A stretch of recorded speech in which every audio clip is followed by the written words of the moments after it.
Yeah. Good morning. Sorry. Good morning, everyone, and welcome to our 25 episode. My name is Akolade, and I'm going to be your host for today. So, if we have not yet joined, or we have some of our members and group that have joined, now is the time to send them a reminder. You can also share the links to people outside because this is a very important topic for the, I would like to say, for the survival of business, right? And this year, our team is on technological democratization. I know that looks like a lot of English, but what we are focusing on is the what, how, and why. So before I begin, yes, I'm sponsored. We have a culture and the association startups. We start everything with a word of prayer. So could you join me for a prayer? Our Father and our God, we thank you, worship you. I am that I am. Ascribe all glory, all honor, all power to forever in Jesus. Lord, we are asking, Lord, that you take control of this event. We ask that you speak through the speakers. We ask, oh Lord, that those who attend watching us live now, YouTube, that will join us later or get something tangible, something actually is in Jesus. We ask, Lord, that you speak to us at the end of the day, that you pay by Jesus. Amen and amen. So please, I'll kindly request that we all mute our microphones except when we want to talk or given the permission to talk, so that it will be a stream that everyone enjoys. Welcome once again.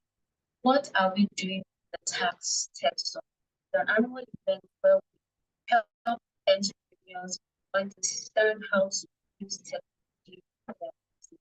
We understand that it's a journey, so it's not something just expected for you to get on.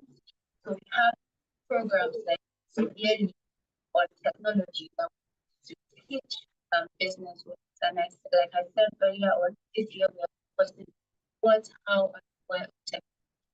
We want to help you with your background technology, the foundational knowledge of technology. Morning, everyone. So before we quickly go ahead, I'm going to thank our sponsors, right? Our tech summit is always free. Most of our events in TAAS are always free, and this is because some people have paid the price for us, right? So we want to say a very big thank you to Vant Incorporated. Now, Vant Incorporated is defining financial inclusion across Africa. Simple, effective, and scalable payment solutions tailored for SMEs. Their mission is to empower small businesses, startups with tools they need to thrive, offering seamless microcredit. They also do payments, processing, and business support, and their goal is to scale throughout Africa. Right? Their goal is simple. They want to empower growth African startups, define finance, and you can check their app at www.bantapp.com to ensure you visit them and use their services. Another sponsor is Wragby. Wragby Business Solutions and Technologies Limited is a leading multi-cloud and business technology, empowering African enterprises to modern operations and driving sustainable through digital transformation. They are headquartered in Nigeria, operations in Kenya and beyond. They are really vast in Africa. I had the opportunity to check them out because of working with them. And at a glance, what they offer is technology advisory, cloud infrastructure, cyber security and risk assessment, software development. Even going through their website, their platform, so that they have a WBS manager. This is an all-in-one business management suite for SMEs that integrates finance, HR procurement, inventory, and sales to drive agility, automation, and smarter decision making. Wow. I believe we should all go down that app right now. They also help manage services, data, and AI, and also help facilitate trainings on technology. Our last sponsor is StephREDD Kadiri. She is a dynamic, self-inspiring, and strategic communication coach who empowers individuals and institutions to show up authentically, communicate effectively, boldly, and thrive beyond limitations of personal and social impact. She is the founder of StephREDD Solutions, a human capital enterprise that provides transformative programs for individuals, teams, and organizations. She also convenes through our Resilient Summit, an annual experience that equips people practical strategies to thrive ever evolving forward. Right, so please enjoy use these people's services, follow them up, engage them. So the thing is, we don't bring people with the task that we have not done it for background check. So we are telling you that engage with these people, use their services, and we are also seeing very, very kind of us and help us with this vision of bringing the foundational understanding on technology to business. As we are saying, very, very.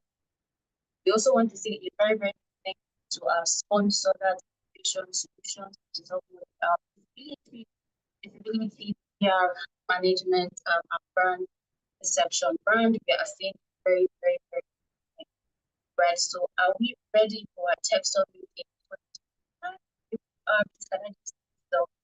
Some hands in the comment section, and then I hope we all have our pens, we all have our write-ups, and we're all ready to learn. But like I said, it is very, very important. And I'm going to be calling on our Chief Program Officer, that is eBay, for the open remarks. So thank you so much, sir, and please you have. Good morning, Abiola. Can you see me? Good morning, everyone. Good morning, Abiola. Good morning, everyone. I don't know what I need to do to my camera, but I don't want to, I don't know if you can see me. Can you see me? I know you can hear me, but we can see you, but you're a bit you dark. can see me. But you're a bit dark.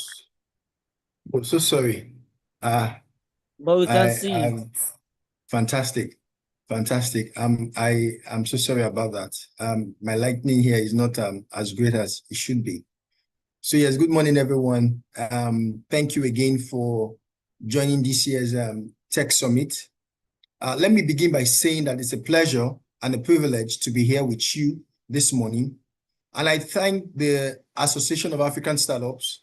I thank them because every single time, they deserve a commendation for providing this platform to us, for discussing this year's theme, technology democratization. I'm also very grateful to the invitation to deliver this keynote address.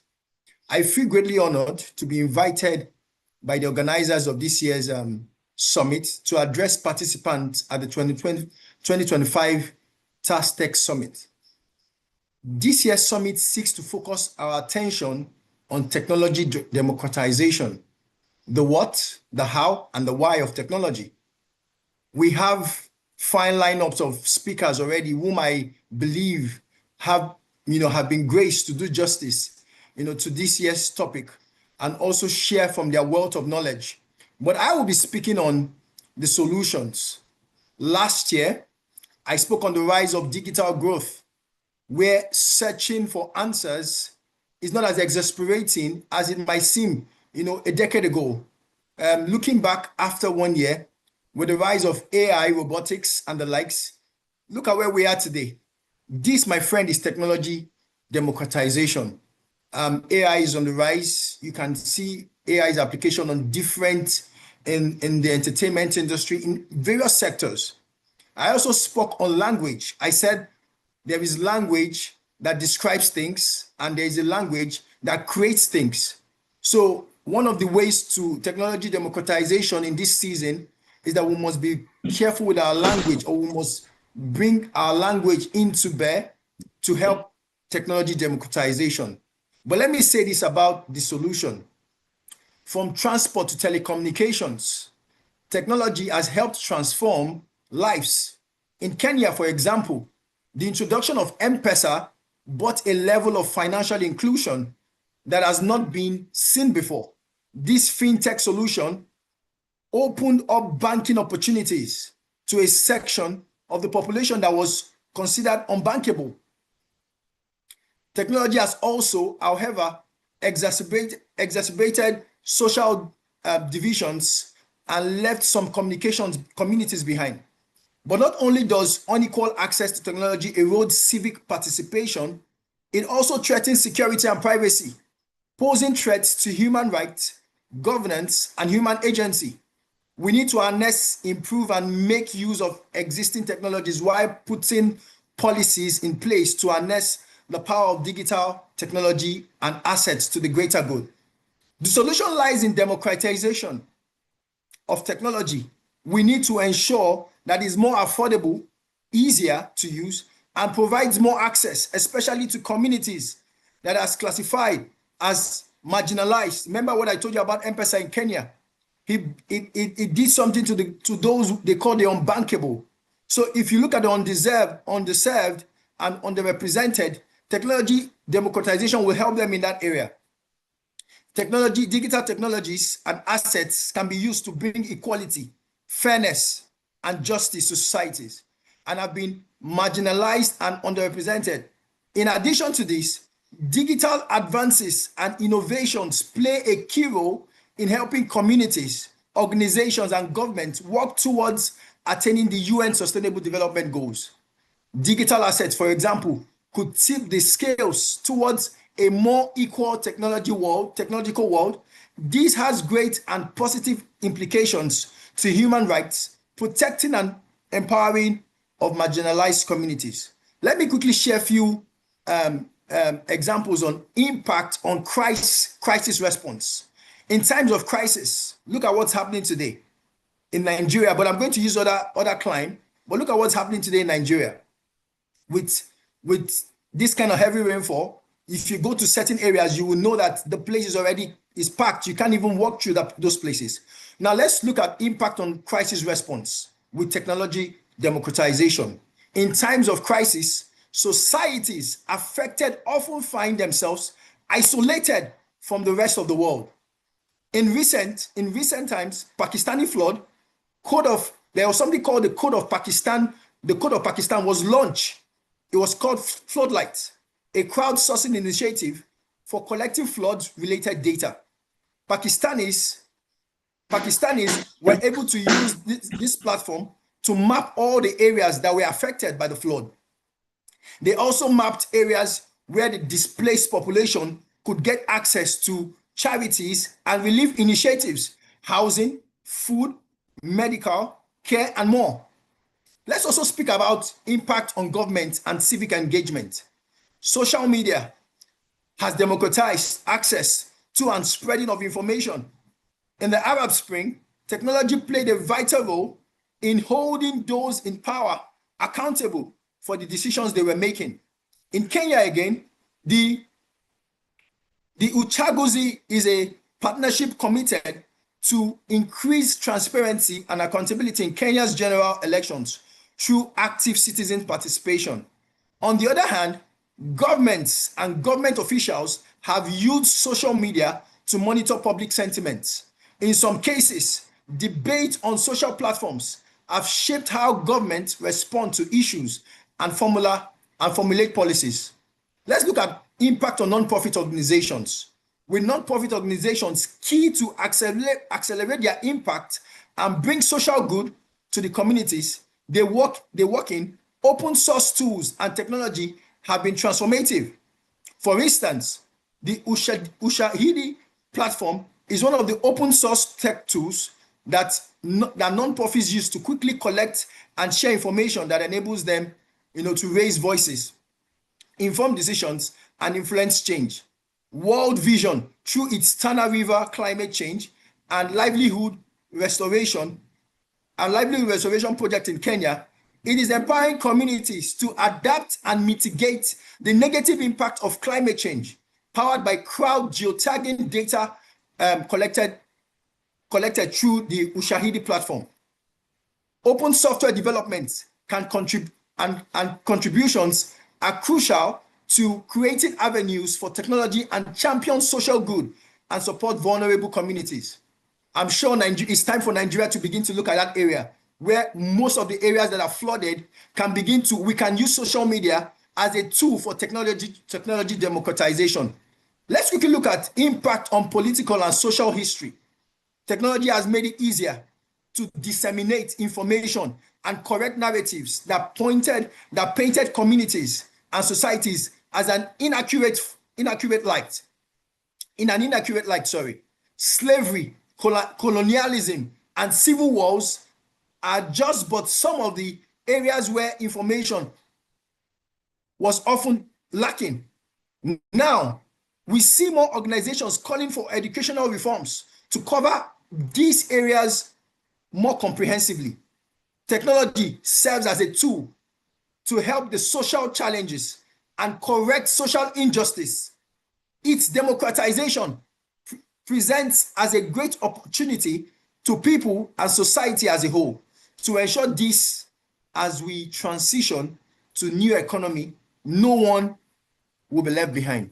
I want to say thank you to everyone, and I believe that the rest of the speakers, as they come on board, they will be able to give us the why, the no, and the how, and the what. I want to say thank you to all of the speakers. Thank you for, partnering with the Association of African Startups to join and lend your voice to technology democratization. This, my people, I want to say thank you and God bless you. Thank you so much, Abiola. Thank you so much, sir, for that charge. It was something to help warm us up for this cold, right? Because June is always known as the raining period and all that. So yes, thank you so much, sir. Thank you so much, sir. Wow. So we are going to begin shortly, and I'm still going to quickly read the bio of our very first speaker. But before I do that, I want to say again a very, very big thank you to our sponsors. I want to say a very, very big thank you to our partners. And I want to say a very, very, very big thank you to TAAS for its commitment, its dedication in ensuring African startups have the right resources to build profitable and sustainable businesses in Africa.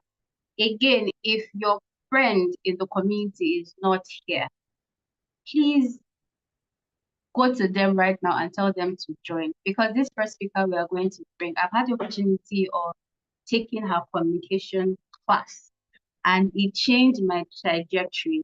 And I'm going to be so wowed by what she's going to do today. And this is not just me trying to hype somebody. I barely hype people, because I'm just telling you that she's so good. Her name is Kadiri, but she likes to be called StephREDD, right? And she's a dynamic self-re-engineering and strategic communication coach who empowers individuals and institutions to show up authentically, communicate effectively, lead boldly, and thrive beyond limitations for personal and social impact. She's a trained linguistic, certified coach, cognitive behavioral therapy practitioner, and former human resource professional. She brings over 2 decades of bilingual cross-cultural experience across Anglophone and Francophone Africa, Europe, and Asia.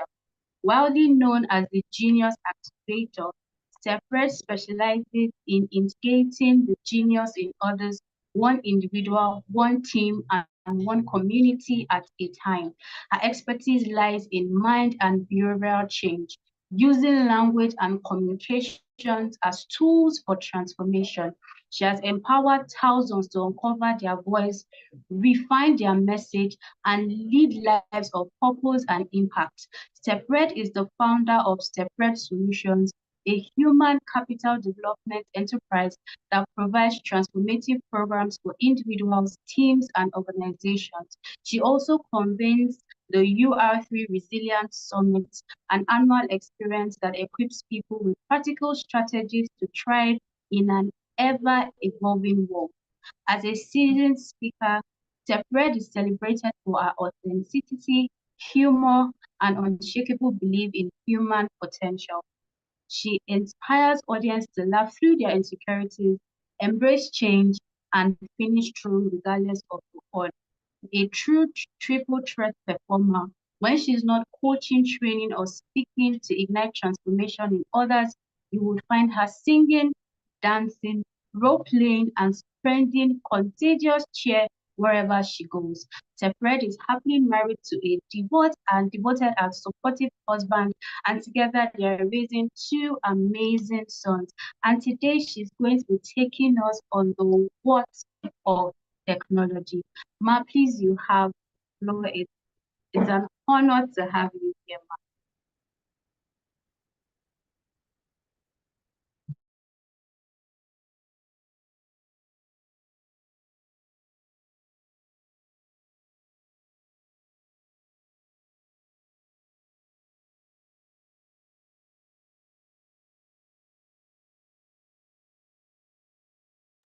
It is only me. I can't hear her, Ma. My word. Oh, I apologize. It was muted. I didn't realize, and I was just speaking away. So I was saying thank you. Thank you so much for the invitation. I'm deeply honored. At some point, I was wondering if are they talking about me? Oh, how come it's not yet? It's quite on time. So just so many things going through my head, and I really want to sincerely thank you. Thank the organizers of TAAS, and well done for the work you're doing. And to everyone that is here, yes, I heard them telling so I heard her calling you to say, hey, tell the members of your community to join in. Yes, tell them to join in, because we are going to have a really expository time, if I dare call it. And it's a beautiful topic. I have been invited to talk about the what of communication. And I must first of all say that when I saw the topic, I was wondering, the what of communication? What do you mean the what of, I beg your pardon, the what of technology? I'm talking communication because that's my space. And the what of technology is, okay, what is the what of technology that these people want me to talk about? And I was really just brooding. And sometimes I have to get into a space to be able to come into, to be able to talk about any subject, because it's not just about dishing it out, but it's ensuring that it reaches who hears it in the most optimal way. And I am certain that we would learn, or we would draw something really different from, I drew a lot of different things, just researching and digging deep into the subject today. And I invite you to invite someone, share the link with someone, tell them to join in. We're about to have a really amazing time. But I'd just like to know, where are you joining from? I want to go into the room to just know who is with us here. Where are you joining from? Just say, hey, well, not so many, so I can as well just say hello, hi to as many people that are there. So I'm really looking forward to just see who's in the room, just where are you joining from, and what's the weather like where you are, because it's raining. It's been raining cats and camels and cows for the last few hours where I am. So it would be good to just know where you're joining me from. I'm in the chat room. Yes, I see Ogun State. Oh, wow. Olushala, it's amazing. Thank you. Is it raining where you are? It's been raining here. We're begging the rain to stop.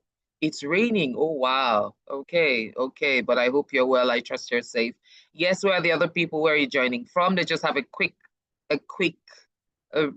recap of where we are and just get to connect with each other in the most technological way that we can before I dive into my conversation today. Yes, yes, yes, I'm in the chat room.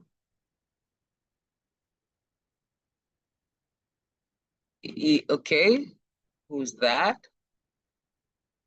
Kosofe, where's Kosofe? Port Harcourt, oh wow. Tumiche, great to have you. Kosofe, Lagos is drizzling. Okay, you don't yet know, you are not yet experiencing what we're experiencing. Ruth, Lagos, amazing. Thank you so much for joining. So I'm going to be sharing my slides. Do I have the permission to do that, please? I have a few, I love to share. I love to share with pictures. Awesome. Oh, thank you. I love to share with pictures. So let me just quickly change to my slide today. Thank you again for the invitation. Please let me know once you can see my slide.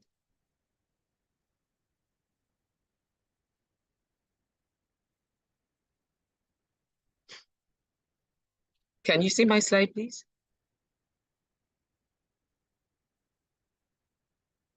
Yes, ma'am. Yes, Can you we see it? can.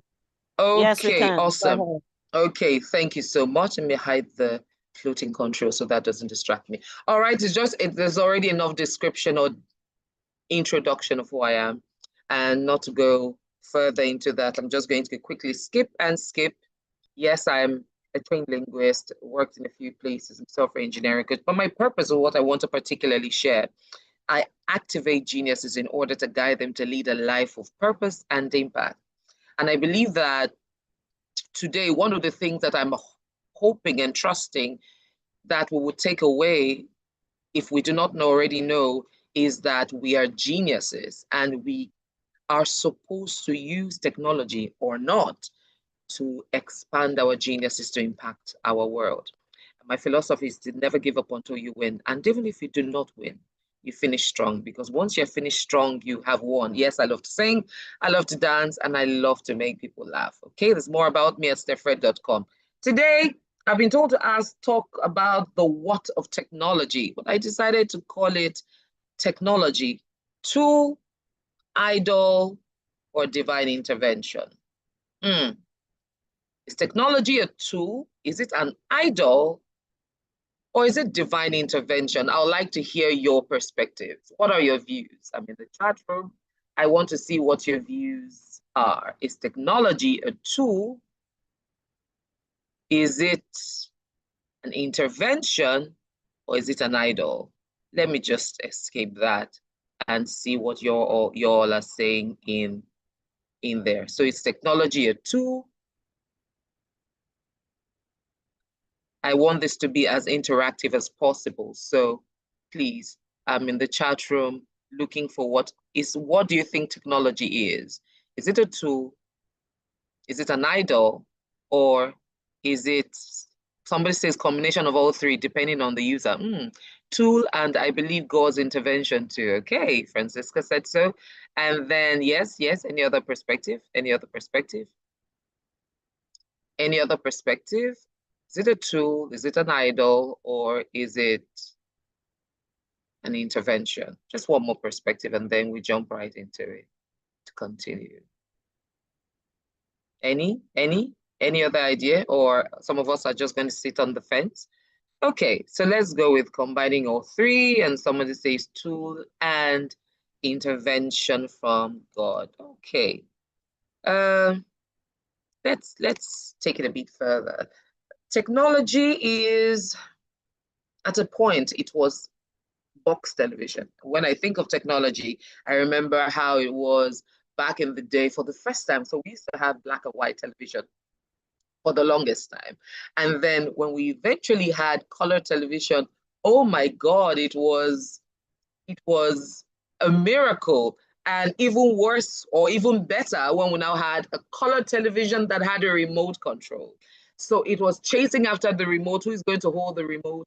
Remember back then when we were watching TV for too long, and the only way my mother gets us to stop watching TV is just to seize the entire television. She just carries the television into her room and that's it. But then by the time it was now with remote control, she doesn't carry the television again. She just seizes the remote because there's no way to control the television. But then once upon a time, that was technology. That was my interpretation of technology, a box television. And then beyond just a box television or waiting for the national TV or to show us something on NTA or whatever it is that they were going to give us effective from 4 p.m., we then had a VHS. And I hope I have people in the room that can relate with the VHS, right? There's this where the VHS recorder, where you have to insert, for you to have a VHS recorder, the only way you can use it is to have the video cassette, of course. To put the video cassettes inside. Oh, I said I was going to show some of mine.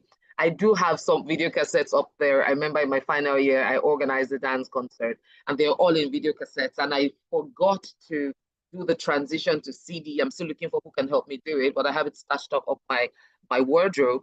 And then after the video cassette, yes, that's how it worked. You put the video cassette. For those that can relate, yes. So when I showed my children, they just couldn't relate, right? And then there was video cassette. And for us to communicate, there was the telephone. we didn't have the telephone, but I had friends that had this kind of telephone. And then you had to put your finger and just roll it and put your finger. So whatever number you're calling, you put it and roll, leave it, put it again and roll, leave it, right? And for parents, because our parents didn't want us using and wasting their call, their money, we didn't have data, wasting their, I can't remember what it's called, they can padlock it. So if you look closely, where the 0 is, there's like an anchor. So there's just a way they use a padlock to padlock it. So you cannot use the phone. You cannot go calling your boyfriends or your girlfriends or your friends when they're not around, right?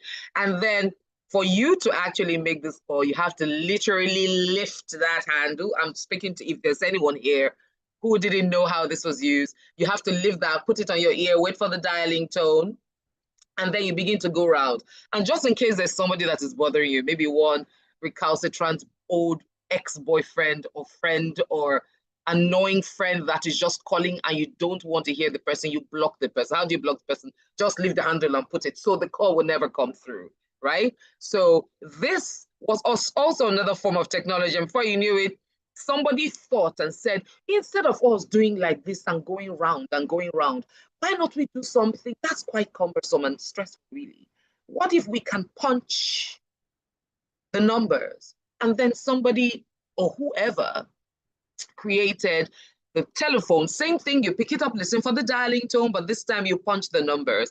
And then somebody said, but if we have to punch the numbers, we have to stay in one place or we have to get into a particular room to get it done. How do we connect with people in another city, in another country, in another continent? And then the mobile phone came. Then it used to be called cellular phones, from cellular phones to mobile phones. And then somebody said, it's just bland, just numbers, just text messages. What if we create smartphones? Now we have a plethora of smartphones and it keeps evolving and evolving. And I wonder what is going to be like in the next generation, in the next 10, 15 or 20 years. What is technology, or where is technology going to take us further to? Now, technology is the use of science, definition by Oxford. It's use of scientific knowledge for practical purposes, especially in industry, scientific knowledge. So let's break it down. Let's break it down to a layman's term. What is the easiest way to define technology? So this is how it's defined by the dictionary. Let's break down science. Science is the systemic study of the natural world through observation and experimentation. It involves gathering evidence, formulating hypotheses, and testing those hypotheses through rigorous methods to build a body of knowledge and understanding of how the world works. So remember, it says technology is scientific knowledge, right? And science, picking out science, the process of science is observing the world, creating hypotheses around the world, right? And then beginning to test those hypotheses to find out which works and which doesn't. For those of us who are science students who understand the process and what we do in science. But this is what science is. And then since it's scientific knowledge, just to not pick, scientific knowledge itself is a systematically acquired, I beg your pardon, body of knowledge about the natural world, gained through observation, experimentation, and the application of the scientific method.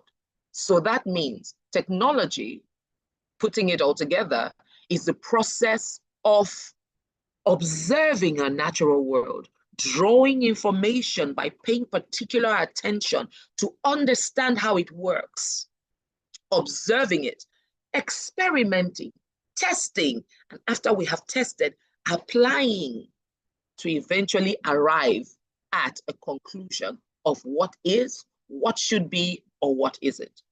So technology is the application of knowledge to solve problems and or demonstrate human capabilities. In a matter, when we say technology, I mean tech, I have recognized that it's often streamlined to anything that has to do with mobile phones or using the internet, or it's somewhat just streamlined in a particular aspect.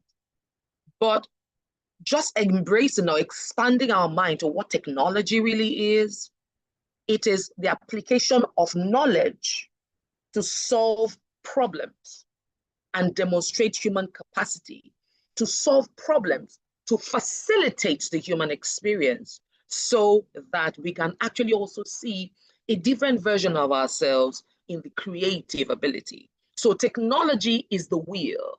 It is writing, it is electricity, it is a printing press, it is transportation, it is the internet, it is AI.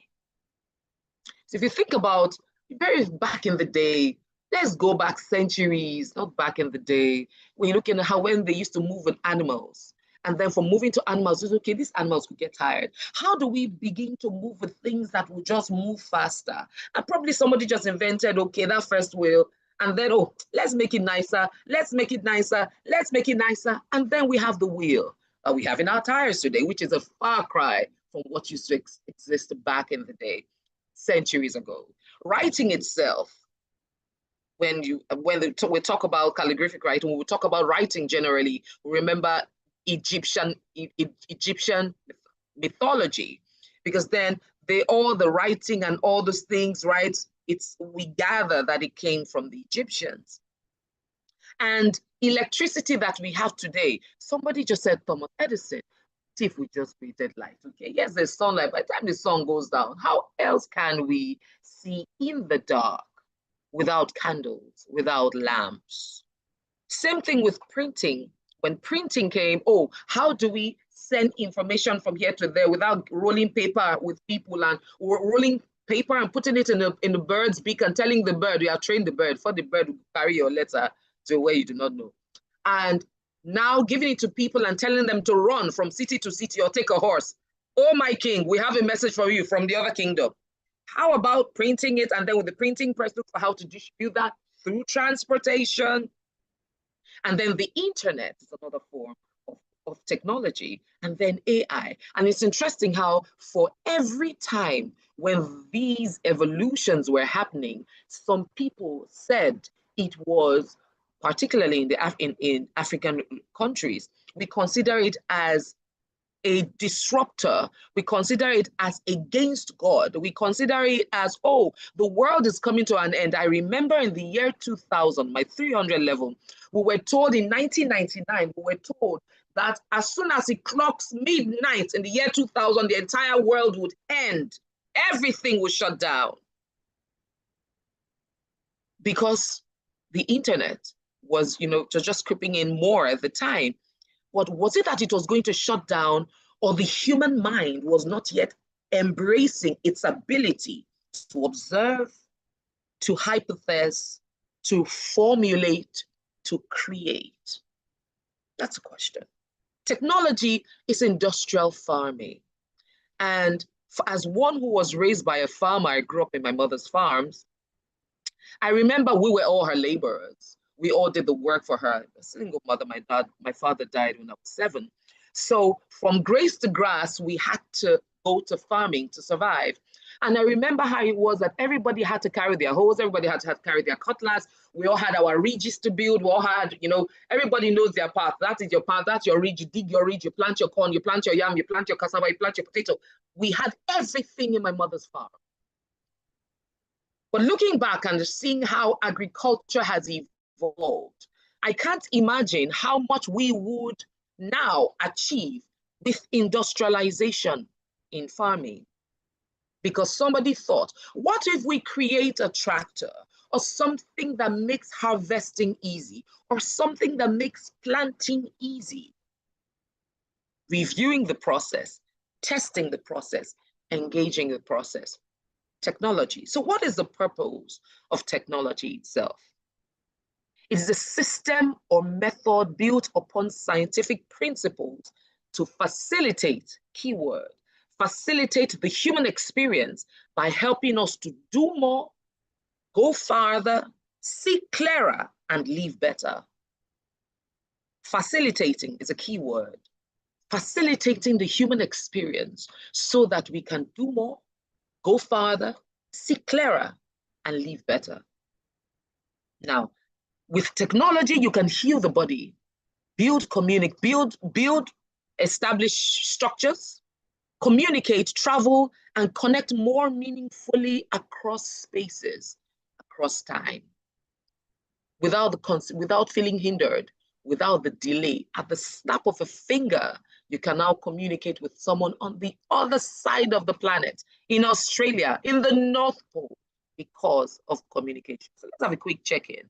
And I'm asking, just to be sure that I'm not speaking to myself here, I'm not alone in the room. A quick question: how has technology helped you to do more, to go farther, to see clearer, and or to live better? I'm in the room. How has technology helped you to do more? You can just type it in the chat room. To go farther, to see clearer, and to do better. So I'm coming into the chat room to see where we are. I'm trying to open the chat. I closed it, so now I'm groping. Beg your pardon. Please pardon me. I'm groping, trying to look for the chat to see if anybody's chatting is putting anything in the chat box yet. If you are, who is going to be moderator? Can someone help me read it out, please? I shut down the taskbar, and that's taking me. Yeah. Yes, yes, yes, please. Any comment in the chat room yet? Yes, please. Someone is saying it has provided access to it has provided access to untold, like it has provided untold accessibility to information. Awesome. Absolutely. Anything else? Thank you for reading that. Provided untold accessibility to information thanks to technology. What I remember back when I think about and speaking about information in my final year where I had to do research, I would go to libraries and I'm picking books upon books to just look for a particular thing. I'm traveling to another, oh, our library doesn't have it, and I'm traveling to another library to look for it. And just the rigor of looking page by page. That was in university. And then of course, my first degree, and then my second degree, yes, the internet was more right in there. So we could go to Google to look for so, and sometimes you search page upon page upon page, and you don't see it. But right now, there's YouTube there, there's Brother AI there. There are just so many things. You can grasp information at the snap of a finger. So quite important to note that technology is not a person. Technology is a tool. It is not a person. It's a tool, and it's important for us to understand that tools are supposed to be used.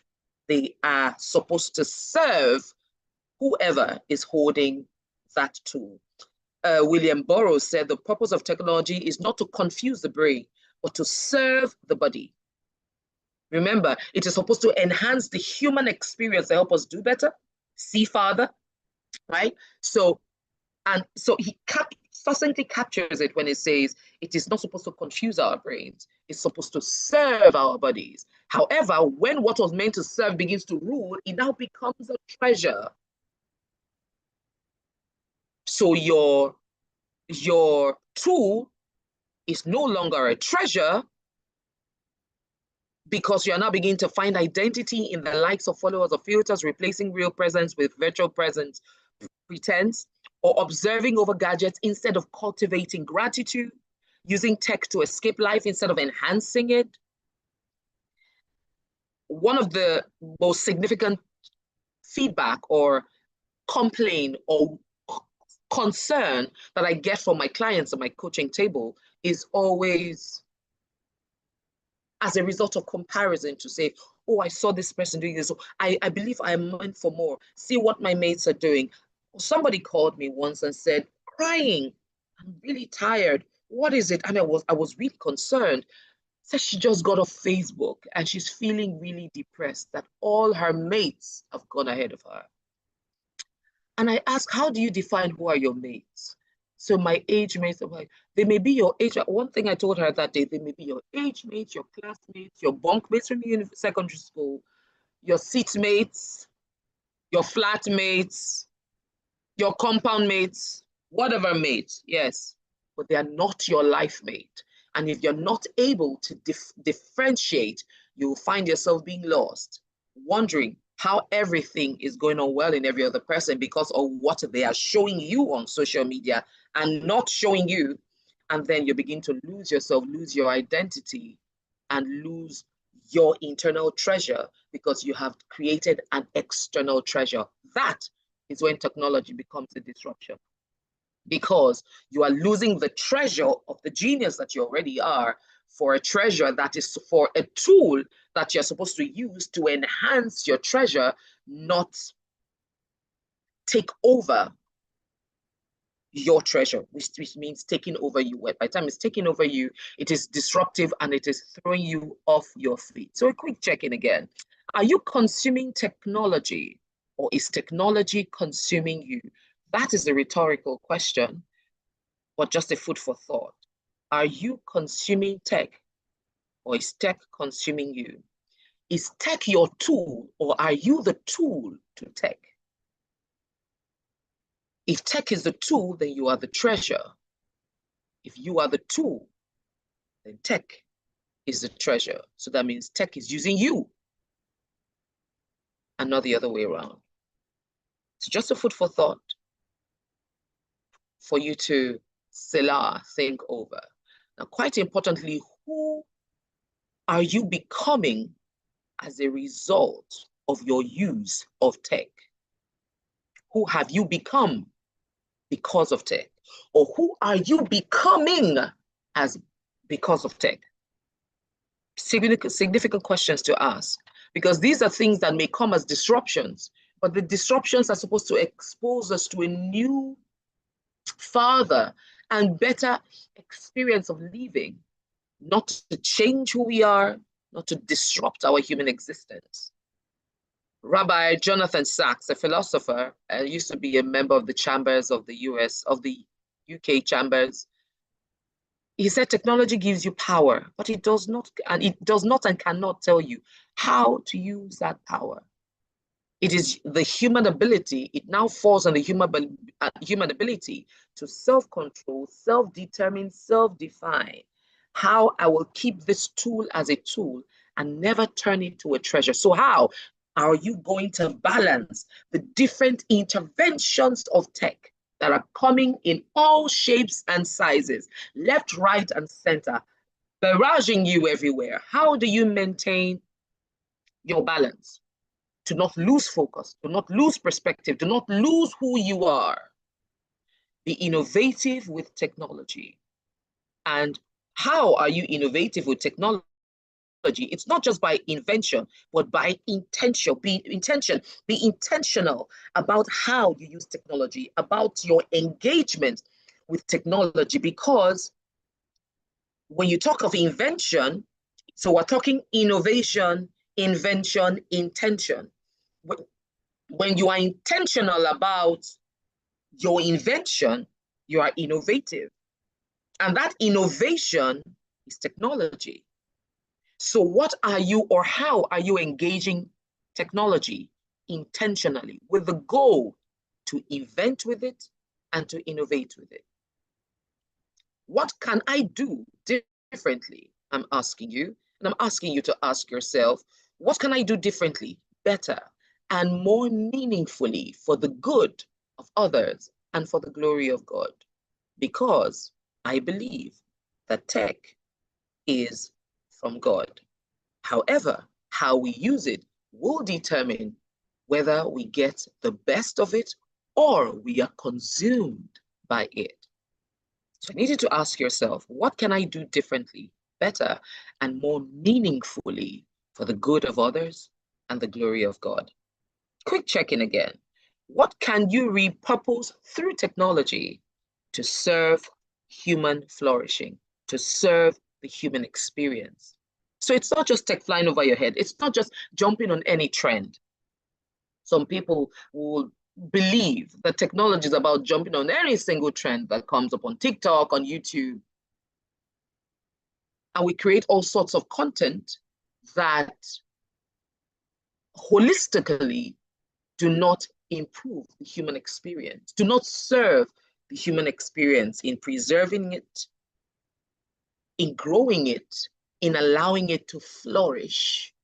So how are you proposing technology to serve the human experience? So what I ask, does God support technology? Now, this is part where I'm going to shed more light into my belief and to why I believe that, or rather, my belief between God and technology. So question, does God support technology? Let me enter the room first. Okay, I'd ask some people, somebody said yes, but just to ask again, does God support technology? Let's just be a yes or no, just yes or no.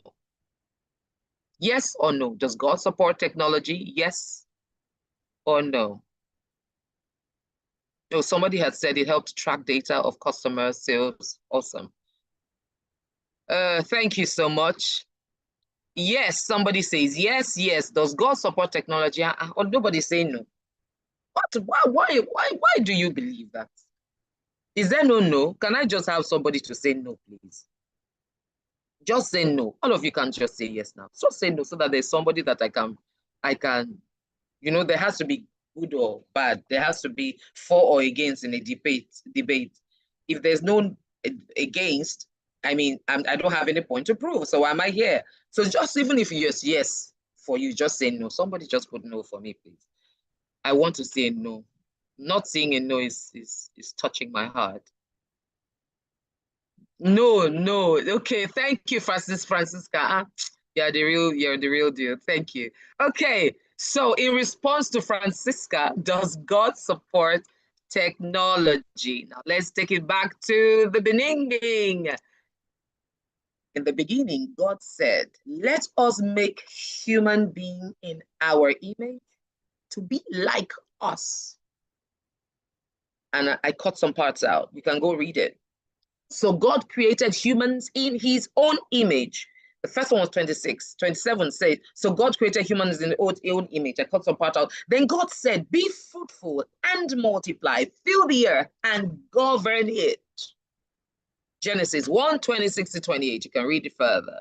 Okay, so God placed man, Genesis 2:15 says, God placed man in the garden to work it and to take care of it. Another version says to tend it and to watch over it.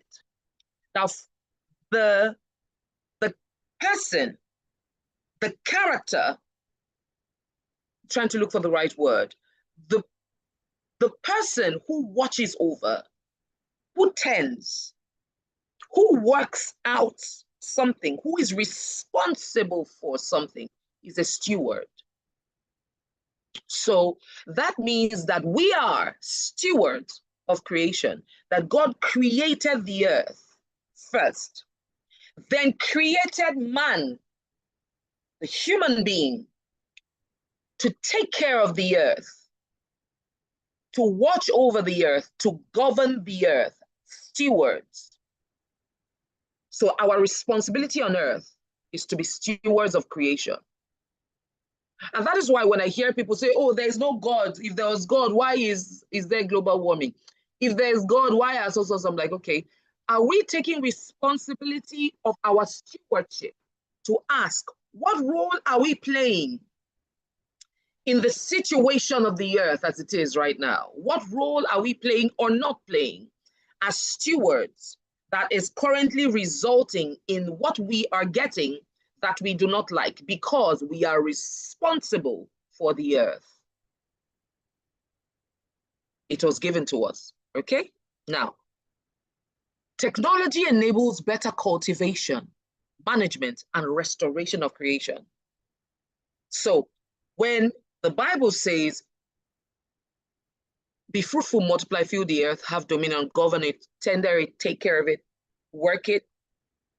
To work it so that we can manage it and cultivate it effectively, we have to be able to observe, think, experiment, arrive at. Even when God was creating the earth, he says, let us create fish to fill the sea of different kinds. And then after created, and let there be birds to fill the air of different breeds, different kinds, flying everywhere. And then when they finish, say, that's good, looks good. In the same way. Now, God was creating, and when probably if he created, it wasn't like, it's not good, let's change it. So if there was a time when God created, that is not good, let's change it. That was a time to recreate, and that's the process of observing, of hypothesizing, of creating, and then of observing to say, oh, this is good, this is not so good, let us cut it like this, let us do like this. That entire process is what I believe is technology, because it enables you to cultivate, to manage, to restore creation. So if God created the earth, then created man to govern the earth, and man created technology that facilitates governing and optimizing the earthly experience, then technology is not just a byproduct of divine design, but an evidence of our godlikeness, our godlike image, which is the capacity to imagine, to design, construct, and to steward. So that means when dogs give birth to dogs, and cats give birth to cats, and monkeys give birth to monkeys, then gods give birth to gods. That means the same thinking ability, imaginative ability, creative ability that God has, we have. Therefore, we are gods on earth. That means we are geniuses on earth because we are in the image. Remember, let us create man in our image and the likeness. That means if we are in the image of God and we are like God, then we are gods. Now, what is the godness in you? Now, what is that godness in you that makes you genius, that you can now polish, manage, cultivate, design, construct, and impact your world with? Some people are doing it in football. Some people are doing it in mobile phones. Some people are doing it in building of planes and aircraft. I believe that when God was creating man, say, if I put all of myself in one man, he may not be able to handle it. So let me give this man the ability to create planes. Give this woman the ability to create shoes. Give this person the ability to create furniture. The chair we're sitting on is technology. Because when God created the earth, he just created trees and plants. But man thought it out and created chairs. Thought it out and created tables, thought it out and created metals from raw materials that God created. So the ability to walk in the capacity of God as an image, reflection of God, is to also have the creative ability. Technology is human creativity expressed through God's gift of wisdom, of insight, and of dominion. Subdue the earth, govern it, have dominion over the earth. So in conclusion, technology is neither good nor bad, really. It's just a mirror and a multiplier, and it reflects what is in our hearts and multiplies what we prioritize, our values, our beliefs, and the desires that drive our behavior. So you want to ask for every time, what is driving my behavior when I show up YouTube, on Instagram, or on TikTok, on any other channels? I hear there are so many. What governs my behavior when I'm using them? What governs my behavior when I carry a mobile phone? What governs my behavior when I turn on the TV? What is my subconscious belief about myself, my subconscious values that are now created from those beliefs that I do not realize I am showing up with? And is determining the outcome of my life. Do I even know who I am? Do I recognize that I am God? And have I been able to identify the God gift in me, the genius that God gave in me that only I can bring forward, or that I can collaborate with other people to bring forward? Have I come to that place where I can now even begin to operate on a tech level? Tech meaning being able to think, ideate, bring up a hypothesis, arrive at a conclusion on how to make the human experience better, go farther, help us see clearer, and help us live better. So that means technology is not just all about you. It's not a selfish purpose to be fulfilled, but it's about impacting your society and impacting the world. God planted us. He has given us a longing to explore, to understand, to build, and to leave a legacy. So as we explore the earth, as we seek to know better, as we grow in technology, then we are gradually now, we are now supposed to take the understanding that we gather, because from studying, from acquiring knowledge and from applying it, you gain understanding, and then you take that understanding and build, and then you're not just building for the present, you're building for legacy. So that somebody else that may come 50, 100 years after you may have passed can still see your legacy and say, such and such person walked the earth, and oh, they were genius. So we have a responsibility to steward technology, not to serve it, to commit to innovation, not to become addicted to it, and to use it to connect with others, not to replace others. That is how we'll begin to have a fuller human experience. Thank you. I rushed through this because I really try and keep to time. I think I'm a few minutes over. Yes, I am a few minutes over, but thank you for the opportunity to share. I will be glad to take questions if there are any at this point. Thank you. Thank you so much, Ma. Please, if we have questions, let's signify. I do have a question though, because we have a community of founders, and as you were talking, what came to my mind is that because most of them are going to start using technology to amplify their gifts, like you have rightly taught. So do they, if they start thinking that what is this tool I'm going to innovate, what is it going to help people become? I'm saying this because if we look at social media these days, I don't think they envisage that, and now people are becoming very addicted to it. And you said we should make it as an innovation, not an addiction. So if we are thinking that way, which is the, well, I say, I believe that's right, what then happens with people that would say you have to fuel what your customers are requesting for? Because now if you look at social media now, everybody just wants something that they can escape away from. And if you are saying you want to develop something with technology and you don't want them to make them addictive to it, how are they going to be able to manage such innovation with the wants of their audience? So that's my question. I hope it's not too confused in the way I explained it. Ma, please, you are muted. It's not very clear. Let me try and rephrase what I think I heard. Are you saying that how do people innovate when their audience wants something else? Is that what you're saying? Okay, let me explain it again. Now, I'm understanding now that if I want to amplify my gift with technology, I'm also trying to look at what people are going to become using that tool, right? I'm not trying to make people addicted to the tool. But now with, for example, if you're looking at Facebook, Instagram, Snapchat, TikTok, people are becoming addicted to this kind of things. Could I not lose my client base if I'm not trying to make them addictive to that kind of tool? And I'm just trying to use the tool, I'm just trying to use technology rather as a tool, not something that people will be addicted to. How do I balance that? So I'm looking at it more from the angle of what are you trying to serve, or who are you trying to serve, and why are you trying to serve them? So if I'm going to approach it, I'm looking more from the angle of what do I have and who needs what I have? So what is the need that I can meet? If I'm meeting a need, and I mean a need that I can meet that enhances the human experience and helps people to become better versions of themselves,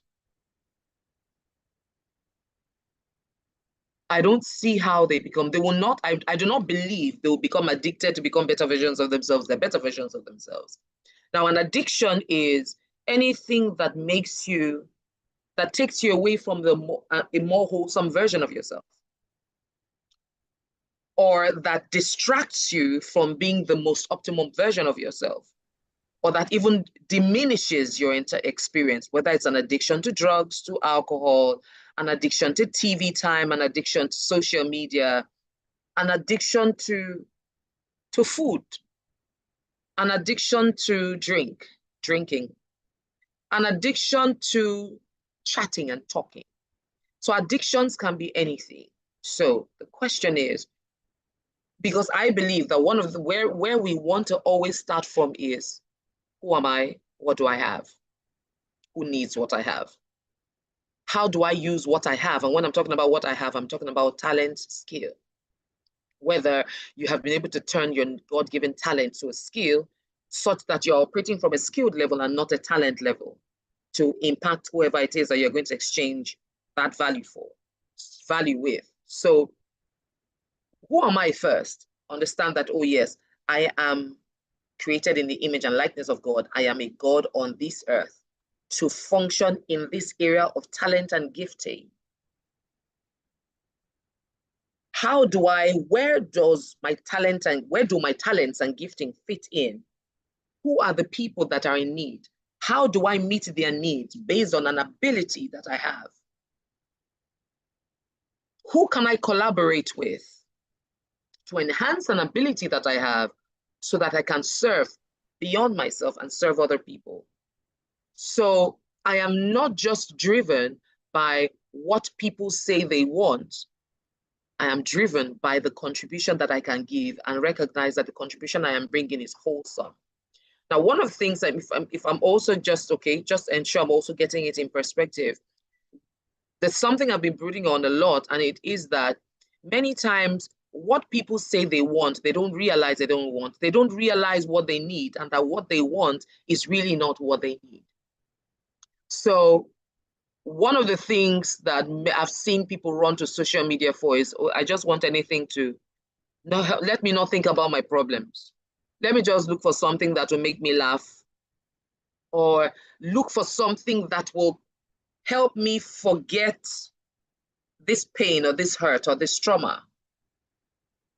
But forgetting it is temporary. You have not dealt with it. Reminds me of how in 2020, when I suffered a slip disc injury, and before we knew it was a few prolapsed discs, before we went to the neurologist, someone had referred my husband and I to a pain clinic, one Chinese clinic, where they didn't know what it was. We didn't get a diagnosis, but just to help me walk again, they were giving me a epidural. So I was returning every 24 hours to take epidurals. For those that don't know what epidurals is, it's an injection in the spine. So I take a shot of injection. It allows me to be able to stand and wobble a bit. And then I come the next day. By the third day, I said, this is not solving the problem. It's just giving us temporary solutions. And song just came, if you look for temporary solution. Sorry, I digress. So the question now was, how do we fix the problem? What I felt I wanted was just anything to numb the pain. The epidurals were numbing the pain, so I was able to walk a bit. But the moment it goes away, I need injection quickly. So I was becoming addicted to getting the injection to numb the pain temporarily, but it wasn't fixing the problem. Up until we were directed to a neurologist who told me exactly what the diagnosis was and what I needed to do to fix the problem for a longer term. So what many of us are looking for, what I've observed that many people are looking for, is short-term temporary solutions, because it just gives us a momentary high, but not a long-term high. So there's already an epidemic of temporary solution seekers and not long-term solution seekers. So I believe that since we're in this space and we want Africans to begin to build startups that meet African need, we should not just think of what people want now. Oh, this is what to make them now. Oh, this is where they like to come. Or this is what will go viral now. We should think long term.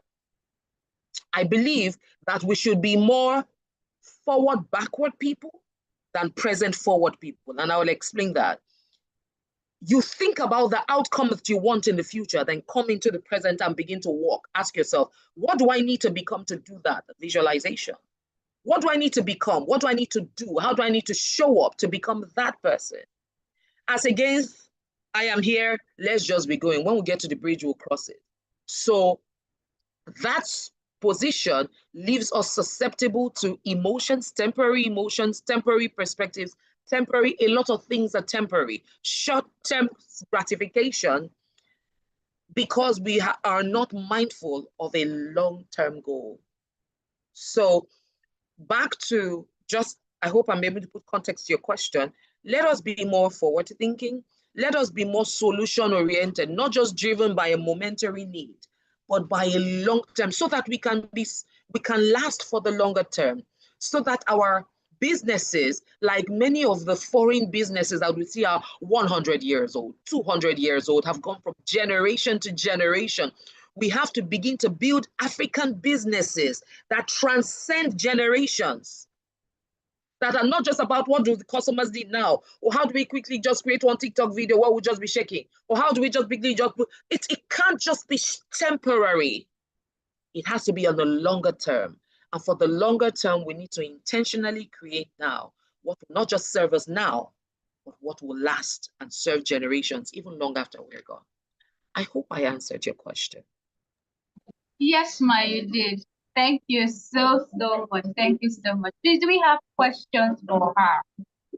Questions. Please,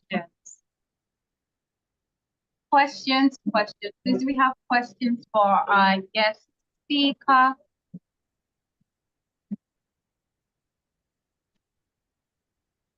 Okay. Seems they don't have any question, but before we release you finally, please, is there something you would just want to say as a final note, or like something that they can just always remember as regards for your session today, so it helps them with their understanding? I had said it earlier when I started, and which is my personal philosophy, to never give up until you win, to bounce forward regardless. And in speaking to the area of tech and speaking to the area of startups, it can be quite tasking. It can be quite a Herculean task to start up businesses in Africa. But collaborate, look for people that you can partner with, and keep working and keep showing up. And no matter what comes, no matter how challenging it is, you don't give up until you win, because there is something that sometimes failure can teach you, sometimes setbacks can teach you. And in this space where you are starting up, whether as a tech startup or whatever kind of business startup that you are, recognize that there will be mountains to climb and valleys to cross. But the most important thing is that you have a vision that you're chasing after. It's not just about starting, like I said, it's about arriving somewhere and allowing other people to experience that place just as you had envisioned it in your head. And hey, never give up until you win. Thank you. Thank you so much, Ma. We are so grateful. On behalf thank you for having me. Yeah. Yes, thank you. Yes. Well, I hope if you enjoy that session, please let me see it in the comment section. I did a lot. Please, if you enjoyed the session, let me see some emojis. Let me see some excitement, right? Well, as we get on to our next session. Our next session is going to be focused on tech etiquette. Tech etiquette. We have really learned what technology is, and now we are going to be focused on the etiquette aspect. And the person that is going to take that for us is Mr. IbukunOluwa Amusan. Like, I love the way he writes his name. There is so much details about it. So you're really going to get a lot of details when it comes to this subject matter. And I'm going to quickly read his bio. He's an accomplished information and technology governance and risk executive with nearly 2 decades of experience across diverse industries, including telecoms, financial services, insurance, and utilities. IbukunOluwa has successfully delivered numerous governance strategy and risk initiatives that have ensured the delivery of business goals, operational excellence, and complaint behaviors. Recognizing that even in the fast-paced world of startups, responsible technology practices are non-negotiable. IBK brings a wealth of knowledge in navigating the crucial realms of tech etiquette as a component IT governance and risk management. With a proven record of leading cross-functional teams to deliver impactful initiatives, IBK is poised to offer valuable insights at the intersection of innovation and professional digital conduct. He holds numerous global recognized certifications in the technology landscape, in addition to his Bachelor of Science degree in Computer Science and Information Technology. IBK is also the convener of the budding men's community, Grown Men Only. And today he's going to be taking us on tech etiquette. You have the floor, sir. I'm going to quickly make you a co-host. All right, thank you. Thank you very much. Thank you for the honor. I remember when I got the invite just out of the blues, I was a little shocked. I was like, okay, who knows me here, right? But I'm really grateful for the opportunity to talk about some of the things I've learned across the years, across industries that I've worked in, what has worked, what hasn't worked, and how technology really is meant to help humanity, right? I absolutely enjoyed StephREDD session. It was really, really impactful. I like the word she used, facilitating the human experience. It's about, technology is about improving the human experience, solving problems, right? That is what technology is about. Putting my slideshow in read-only mode, rather read mode, so I can then share. Just give me a minute while I do that. I absolutely enjoyed your session. Thank you very much, Ma. It was impactful. It was all shades of greatness, really. It was just all shades of greatness for me. And I'm really grateful that I didn't say, okay, you know, when it's my time, I'll come in and join. I'm glad I was a part of your session. Thank you very much. Okay, all right. Share my screen now. Please confirm that you can see my screen. Yes, please. Okay, great. All right, trying to auto hide this bar. But I guess it's not disturbing on your end. You can see the entire slide, right? Yes, please. All right, great. So as I've been introduced, my name is IbukunOluwa Amusan. I hold a few certifications here and there.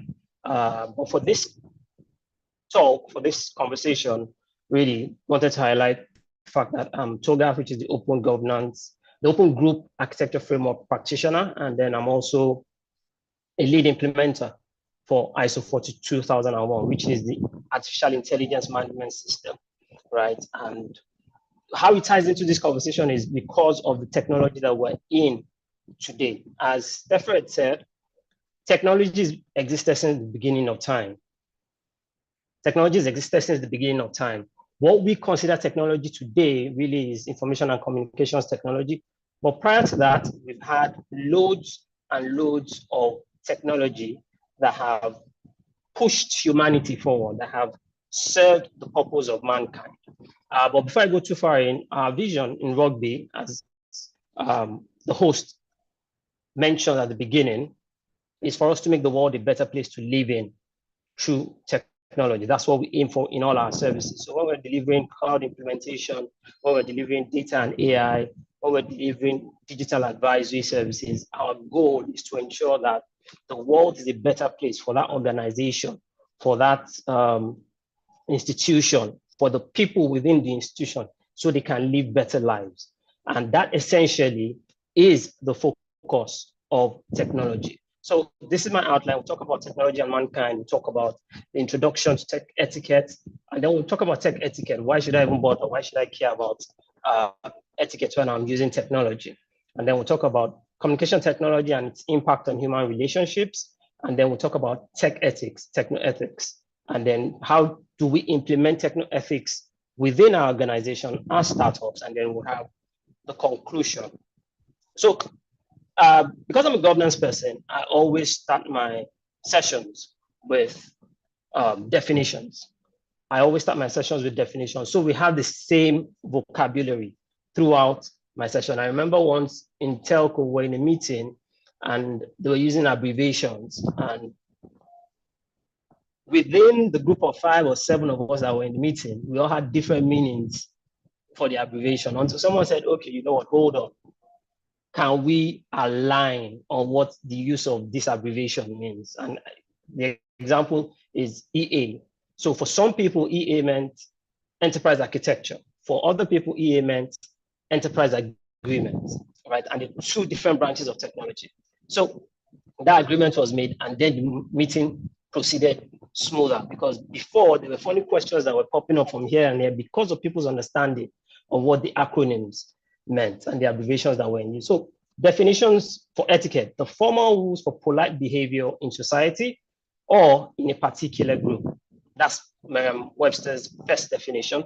And then same Merriam-Webster says the conduct or procedure required by good breeding or prescribed by authority to be observed in social or official life. Again, Merriam-Webster, second definition. Ethics, a set of moral principles, a theory or system of moral values. Merriam-Webster again. And then Britannica says it's the discipline dealing with what is good and bad, and with moral duty and obligation. Please note those: moral duty and obligation. And what is technology? StephREDD already gave a part of this conversation, well, a part of this definition. And I'll just skip the first one, which sort of ties into hers, and use Britannica's one, and read out Britannica's definition. It says the application of scientific knowledge to the practical aims of human life. It means that the goal for technology, the aim for technology, is not to make money. It's not to become popular. It is not to become, to grab power. No, the aim is to improve human life. Anything that you develop that you consider technology and is not impacting, improving, fostering, pushing the boundaries, pushing the frontiers of human life, that really is not technology in its purest form. Dr. Miles Monroe said, when purpose is not known, abuse is inevitable. When purpose is not known, abuse is inevitable. I'm sure we've all seen a few pictures on social media where I remember one, this specific one, where there was a woman that was wearing football studs, right? And she was wearing it on, I think it was in traditional wear, and she was off to a party. And someone said, I'll say it in pidgin English, as when they send these things come Nigeria, they tell them waiting, then go use them for. I'll explain. As you're sending these items back to your family at home, right, repatriation or remittances or gifts from the people that live outside the country that want to meet the needs of their family members or their relatives or the communities within their space or their sphere of influence, right? Please tell them what it is used for, because a woman wearing football studs, which are shoes that you wear to play football professionally, recreationally, to a party on traditional wear, is abusing the use of that item. So when purpose is not known, abuse is inevitable. And we see that today, right, in all shades and manner in the technological space. You see organizations grabbing people's data because they want to advertise to them. Something weird happened to me sometime this week. I had a concept in my head and I didn't say it out. I didn't even search for it. It just flashed through my mind. And the next morning when I went on Google, it was the first thing, or rather, so I get news items from Google that tell me these are things that you may be interested in today. And there's smack top 3 of the list of items that I may be interested in for the day was that idea that ran through my mind. In all honesty, I don't think they've done anything like hacked my mind, but I'm sure we all have similar experiences where you talk about something, you don't search for it because typically you're expected to search, and then they grab your cookies and they start presenting you with those adverts. But when you talk about something and then almost immediately you start to see those things and adverts, it's because organizations are not doing the right thing with technology. The aim of organization in this late generation we're in is now seems to be grab all you can and can all you grab, right? Use technology to harness, harvest, collect people's data, and use it for your own means, not for the improvement of their lives, but for your own means. So when we do not know the purpose of technology, the abuse of technology will be inevitable, right? So technology and mankind, they're intertwined. There is absolutely no way you talk about the development of mankind and not talk about the changes in technology. From one age to the other age, what you found is technology sort of engineered or engendered that transition from one age to the other. So in the Stone Age, we had people that were typically hunter-gatherers. They lived sharpening, filing, flattening, ensuring that stones were pointed enough so they could kill wild animals, so they could play in the agricultural space, so they could protect themselves, right, from other threat actors, right? And their homes were temporary and mobile, right? They were nomadic. They didn't stay in any place for too long, so they needed their homes to also be very mobile. And then, what tools did they have for protection? Crude tools, right? Stone, stake, tied with some yarn or whatever. And then, how did they move? They moved using their feet and then crude rafts. And how did they communicate? They communicated using oral language. But then, when man discovered that he could fashion metal, right? He could bend metal to his will using fire. Then the metal age started. Typically, you would find literature say that the Iron Age and the Bronze Age, for me, both of them are metals, so I just lump them together for brevity. In this metal age, because there's now some improvement in technology, right? Now they don't need to file stones. Now they are bending metal. Right? You can't bend stone, it breaks, but you can bend metal into shapes, right? It brought about intensive agriculture for themselves. Now they didn't have to they didn't have to eat what grew on its own. Now they could actually cultivate for themselves, right? Again, they now started building more permanent structures because now there was metal, right? Organized defenses, they now started coming together, right? Because of that improvement in technology. Now started coming together, forming communities and organizing their defenses. And then they had the chariots and the carts, right? And around this time, the wheel was invented. And then we proceeded to writing our language. Then in the Middle Age, you understand, they leveraged on what the Metal Age had and started refining the agricultural produce, right? Again, mankind improved because of the availability of technology, right? So they refined the produce. Now elaborate buildings were coming up because now there were societies, there were castles, there were cathedrals in humanity, right? Available in our societies, right? And then military advanced because now science was becoming, because it could be written down, other people could build on what had been done in Metal Age, and then improvements could be fashioned out, right? So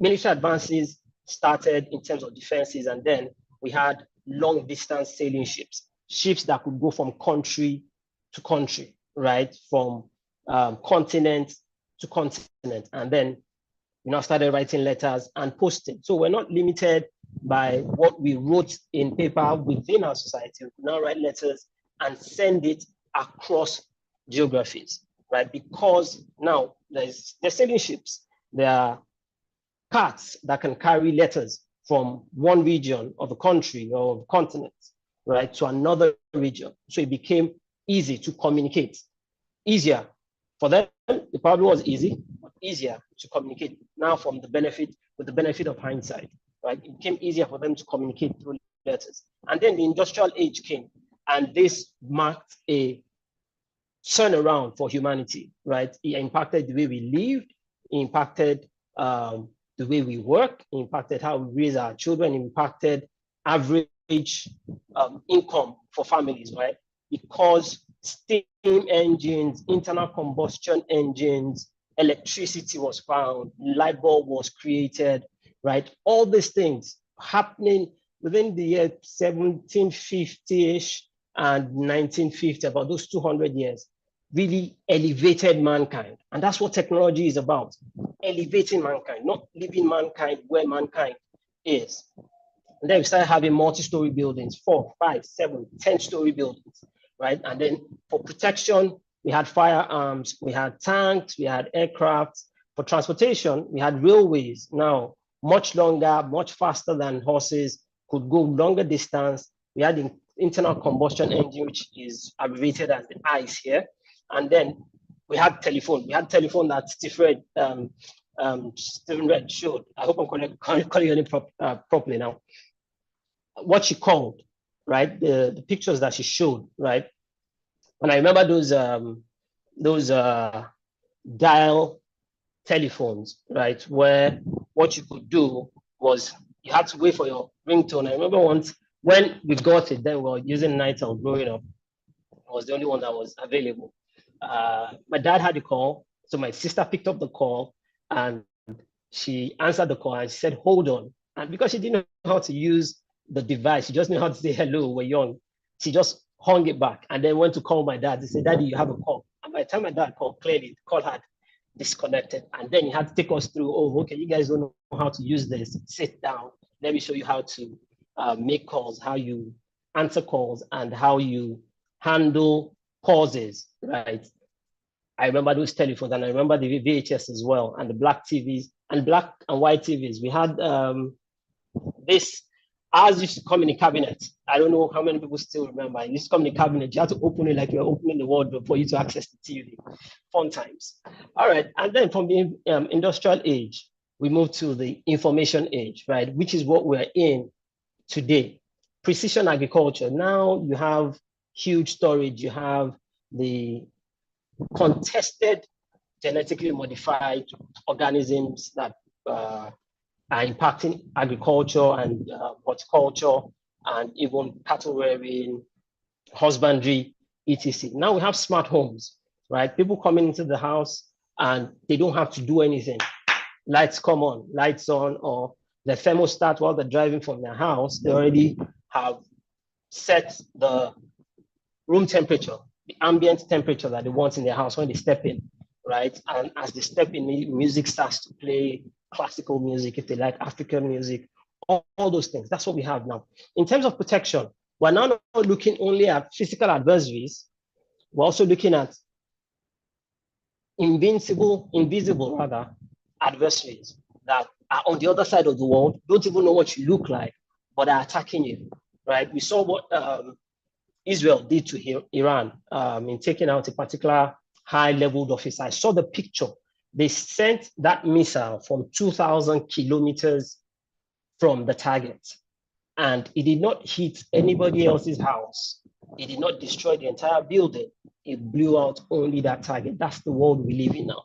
We have UAVs. UAVs are unmanned aerial vehicles, right? They're typically called drones. They're used in warfare to protect, and rather than send soldiers into battle, you send technology into battle. So you're preserving lives, right? You're preserving lives on your side, right? Even though the drones will take lives on the other side, right? That's what protection is in our information age. Now we have high-speed rail.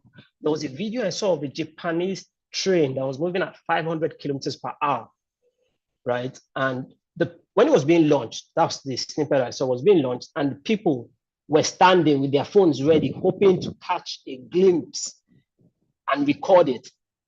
But when it passed, nobody had more than 3 seconds of footage. That was how fast the train passed. All of them they were gobsmacked. They were stunned. Nobody had more than 3 seconds of footage of the train passing in front of them. That's how fast the train was.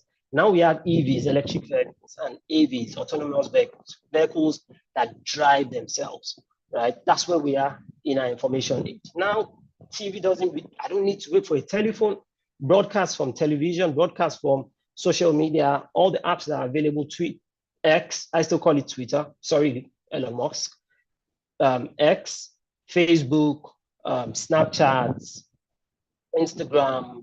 You can be your own TV right now. Just set a ring light, set your camera, hit live, and you become your own television station. That's what technology rather has brought for us in this age. And you can see how it has also improved the quality of life. Yes, there are downsides to technology, and we will get there further down my slides. Yes, there are downsides to it. Typically, technology has impacted humanity in more positive ways than negative ways, right? So in what other ways, just rounding it up, right? Just sort of like categorizing it. How does technology impact the development of mankind, right? Information accessibility. And that's why when StephREDD said,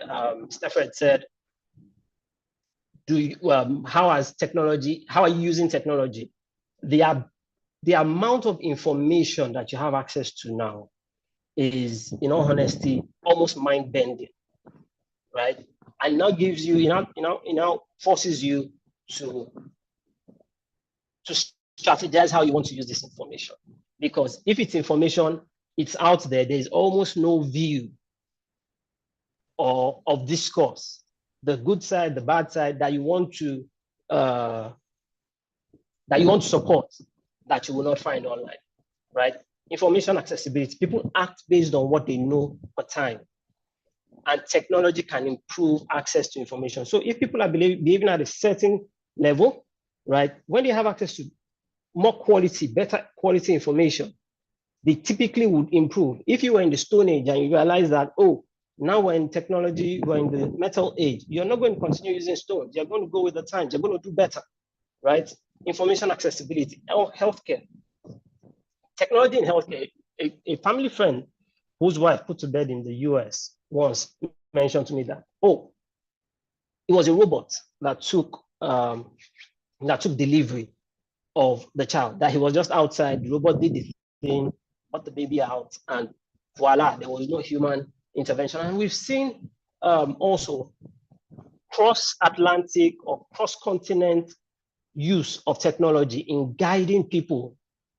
People are having an operation, there's some mentor that is guiding them while they're doing, that's providing guidance to them while they're performing that surgery, right? So healthcare, what about access to information about healthcare? I remember a lot of the things that we grew up on that say, when your baby has hiccups, just take a thread and put it on the baby's head. Like someone on social media said, he said, am I a native doctor? Why are you putting thread on my head, right? Those myths are getting busted in health, right? Oh, someone has been poisoned, forced palm oil down their throat. Those are myths, and we found out that they're myths because we now have access to improved healthcare through technology. Social development, right? This is clear from the earlier slide how humanity has moved per time. Maintain order, grow. Maintain order, grow. Technology helps you to achieve that. Economic opportunities. I'm sure all of us will know at least one person that works remotely, right? You don't have to go through the rigor of getting an H1B1 visa or HB1 visa, or whatever visa it is Americans require, or the UK requires. You can sit in your house in Nigeria here and work for a company that is in Mumbai or in the UAE or in China, wherever, as long as you have the requisite technology to deliver and it's stable enough. Economic opportunities have been unlocked. Partners, cross-country partners that you never even had a contact with, right? They've not seen you physically. All they've done is see you virtually.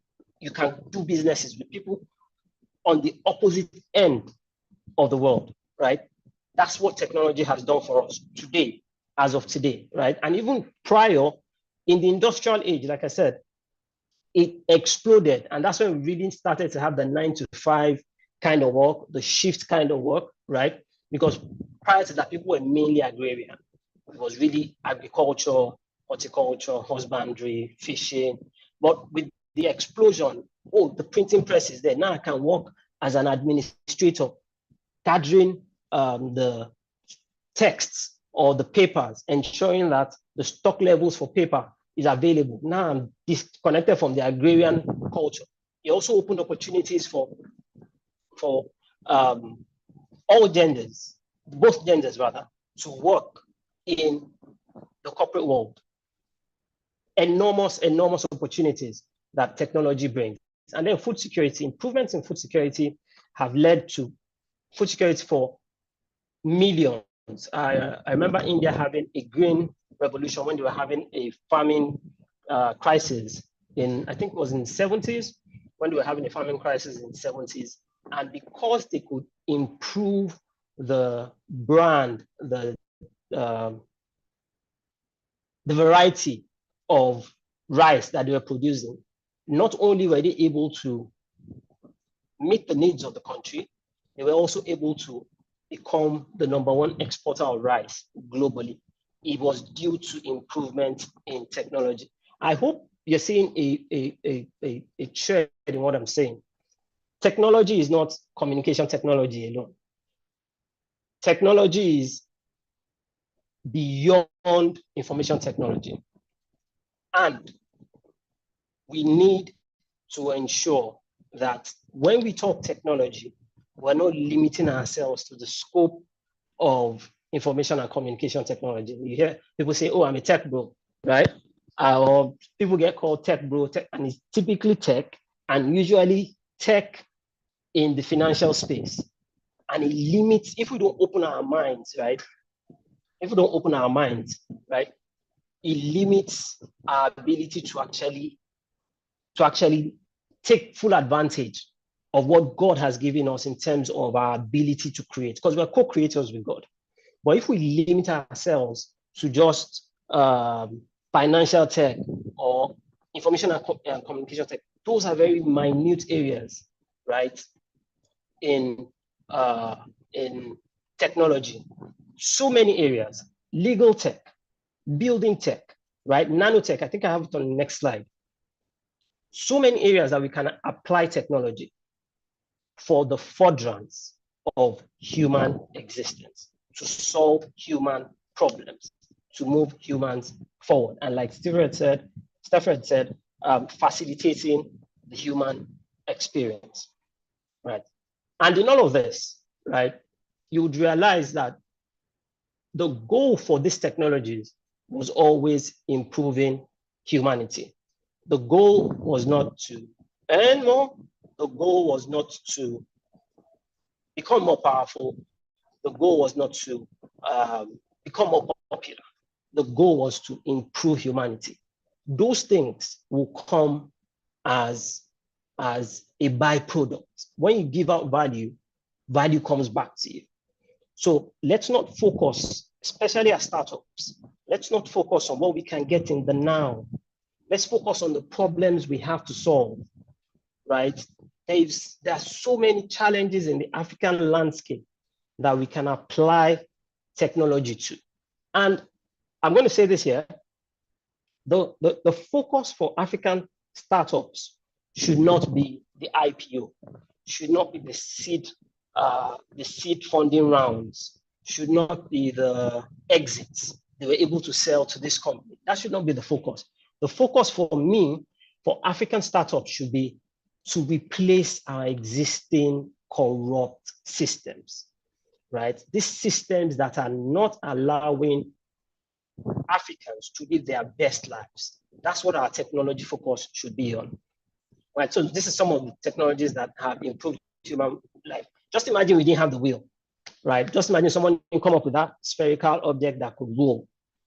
How would we be moving around? Because everything that has to do with motion is based on the wheel. There is absolutely nothing. Maybe Elon Musk's Hyperloop, maybe, right? Which I think they're using a blast of air, but it's experimental and it is not there yet. Concrete, that's how you could build multi-stories. You can't use mud to do that. The printing press, airplanes, smartphones, internal combustion engine, the telephone, light bulbs, global positioning system. I don't know about you, but now if I have a problem with my GPS, I am in fear because I'm wondering, okay, am I choosing the right route for this journey?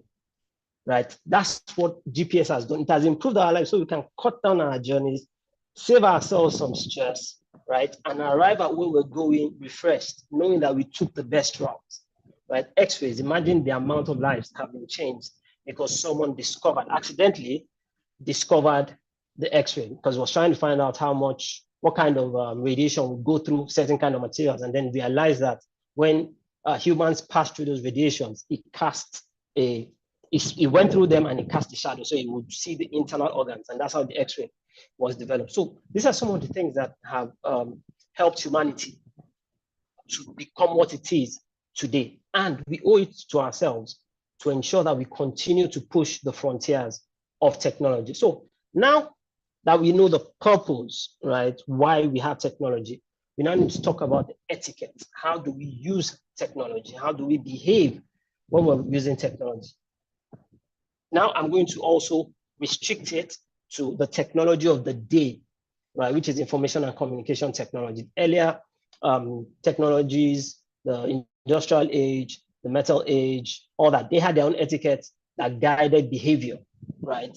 Probably didn't throw stones, probably ensure that when you're building your rail, you had to get the right kind of permits. If you needed to destroy someone's house to get the railroad to go through, there was compensation and all that. But because we're in the information and communication age, the etiquette that applies to tech today is what I'll be talking about.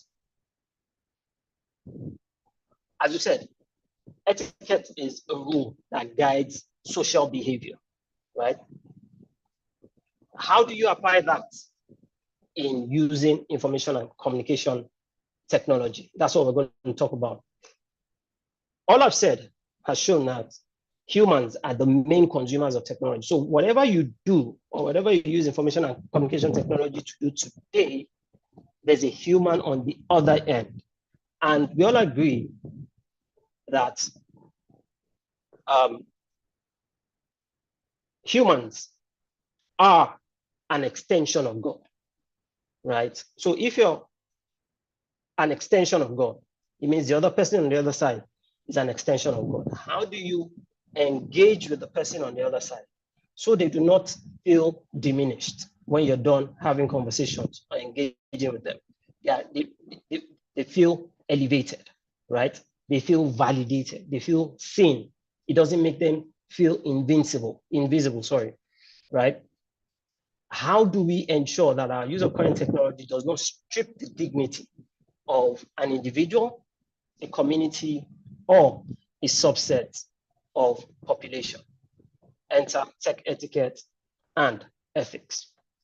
So why should I bother with tech etiquette? It enhances your professional image, right? They say typically dress the way you want to be addressed, but in tech space, speak or appear the way you want to be addressed. If you do not, as an organization or as an individual, do not practice the right kind of etiquette online, you would have challenges with your image. And once you don't have that professional image, you have essentially put a barrier on the kind of clients you would get. Because clients that want excellence, clients that want professionalism would definitely have that bad image of you because, oh, they engaged with one of your staff and the person was rude. Or as an organization, when you send out your communications, it is riddled with all sorts of errors and inconsistencies, right? So when you implement, when you practice tech etiquette, it enhances your professional image. It helps you build trust. There's just a way, I think the bankers have it locked down. There's just a way a man dressed in suits. He just looks like someone that you can approach and ask for help, right? And that essentially is it as well. If you respect your customer, if you listen to your customer, if you practice tech etiquette with your customer, it builds a trust that you will not, you are the person to go to, right? That's what tech etiquette does for you. It ensures respect for the customer by being polite, by listening, by not interrupting, right? By joining video conference on time. It ensures the person on the other side, the customer on the other side, right, understands that, oh, this person respects my time. By being focused in the meeting you're in, you're not distracted by other things. You've not double booked your meeting and then maybe for the sake of looking productive or very important, you have one meeting on the mobile phone and then you have a meeting on your laptop. That is disrespectful to both meetings, right? Because you're not paying, there's absolutely no way you're paying attention to both and you can be productive in both meetings. It underpins privacy protection. When you practice tech etiquette, and we'll see some of the ways that it does this, it underpins privacy protection. When you use your mobile phone in public places, right? Do you use it on speaker? Can everybody essentially hear what you're saying with the person on the other line? You really can't say what the person will say next. You really can't judge, or you really can't determine what the person will say next. So why do you have your phone on speaker in a public space? What if the person drops confidential information because they think you're there? You're alone, unknown to them, you're on speaker, right? It supports security and compliance. Simply said, when the three aspects of security are confidentiality, integrity, and availability of information. So once you can ensure the confidentiality of the information, the integrity of the information, and the availability of the information using tech etiquettes, right? You are helping your organization as a startup, as an established organization, you're helping them grow, right? And then it improves employee morale, right? When people know that when they get on calls in meetings, they're being listened to, they're being heard, they're not being shouted down, they're not being treated or invalidated, it helps their morale. So what are those things that we consider tech etiquette? I'll take it along 5 lines: email etiquette, video conferencing, messaging, and social media and telephone calls. Those are on the next slide. Email etiquette: use clear subject lines. Don't just write receipts or help. That doesn't help anybody, right? Use clear subject lines. Use appropriate salutations. When you meet, typically when you engage with a customer for the first time, don't go calling the person by name, right? Until you've been given permission, right, to go ahead and use the person's first name. Stick to Mr. or dear sir or dear ma or Mrs. if you know the title. Proofread before sending. This one is very hard, right? People can get distracted. People can get distracted while typing emails and then hit send. What I do to ensure that I don't fall a victim of this is I have a 1 minute delay on my email. So when I hit send, it just goes to my outbox. It sits there for 1 minute. And then if I remember anything, I quickly can grab it out of my outbox, edit, or review again before it finally goes. And it's helped me a lot of times. Be as concise as possible. Don't write too long an email. People don't want to expend too much time reading emails. Go straight to the point. Use reply all only when necessary. No need to blast everybody, right? Try to respond in a timely manner. Don't be that person that they send an email and they have to send a reminder to. Reminder 1, gentle reminder, please be reminded. No, don't be that person. For video conferencing, join on time because you respect time of the other people on the call. Don't double book meetings. I've already spoken to that. Be focused on the meeting at hand, listening, participate, not meet your mic, nah, nothing from me this time because you're doing something else. And then in the end, you realize that there should have been something from you in that meeting. For introductory meetings and interviews, please turn on your camera. I understand the challenges with internet and stuff, but please turn on your cameras. Wear an appropriate attire, right? And monitor your mic. For that one, I actually wanted to write obsess over your mic. Obsess over your mic. I've seen people get into serious trouble that led to the loss of jobs because they had an errant mic on. For messaging and chats, use abbreviations sparingly. I'm starting to rush now. Limit message bombing. If you can type everything you want to say in one block of text, go ahead and type it in one block of text. Respect response times. Don't send an email at 11 p.m. and expect a response at 11:05. So don't send a message, rather. at 11 p.m. and expect a response at 11:05. Let people respond to you at their own time.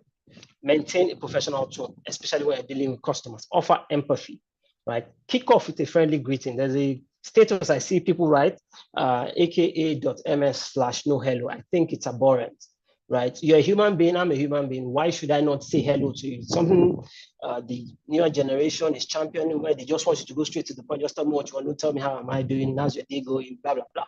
No, I think it's abhorrent, and I think it impacts relationships negatively. Have an appropriate status. If you're driving, have a status for driving. If you're reading, or if you're busy, have a status for being busy. If you're available, have a status for being available. I don't support, especially in corporate settings, I don't support people turning off their status, appearing as offline when they are online. I think it's an abuse of the technology. Social media, think before you hit send. We know many people that have hit send and have gotten into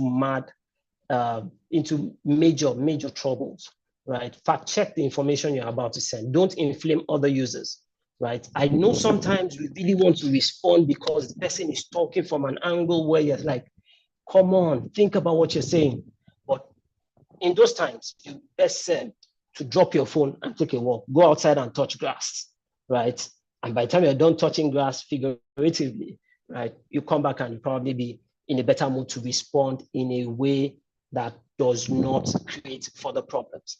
Don't post information or pictures of others without their consent.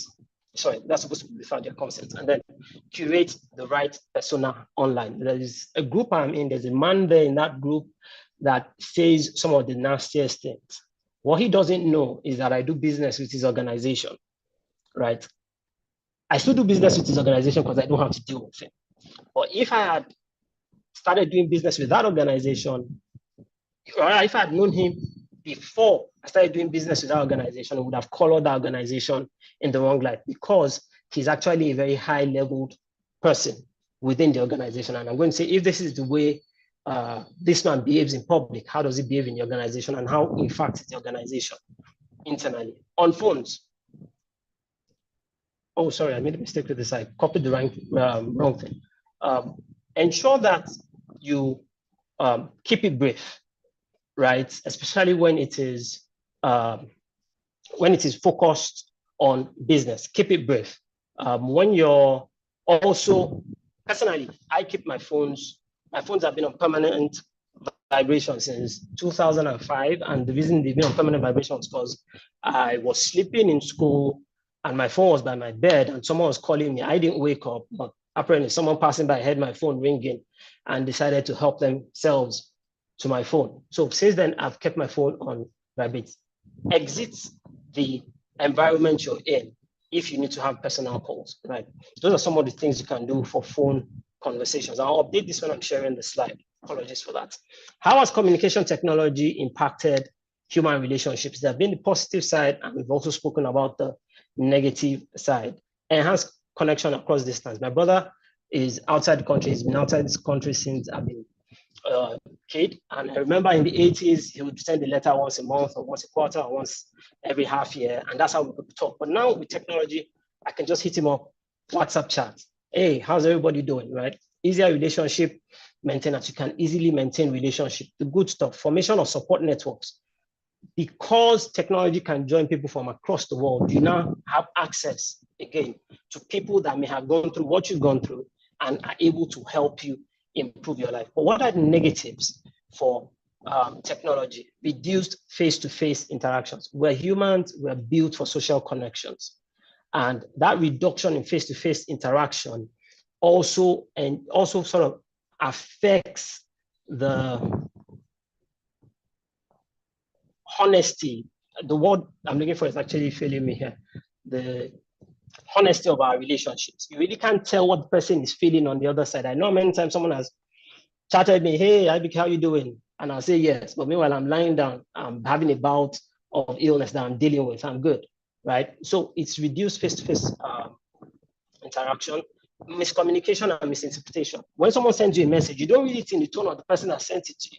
You typically will read it in your tone, right? So it has reduced, it has created an elevated level of miscommunication and misinterpretation, superficial relationships, comparison. The earlier speaker spoke about this, comparison and fear of missing out. You see them in the glam, the glitz, everything is shiny.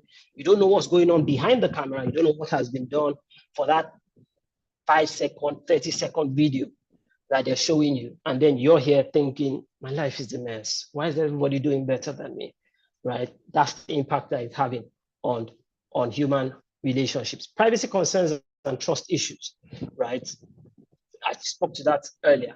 Performance and digital facade. Everybody is performative now.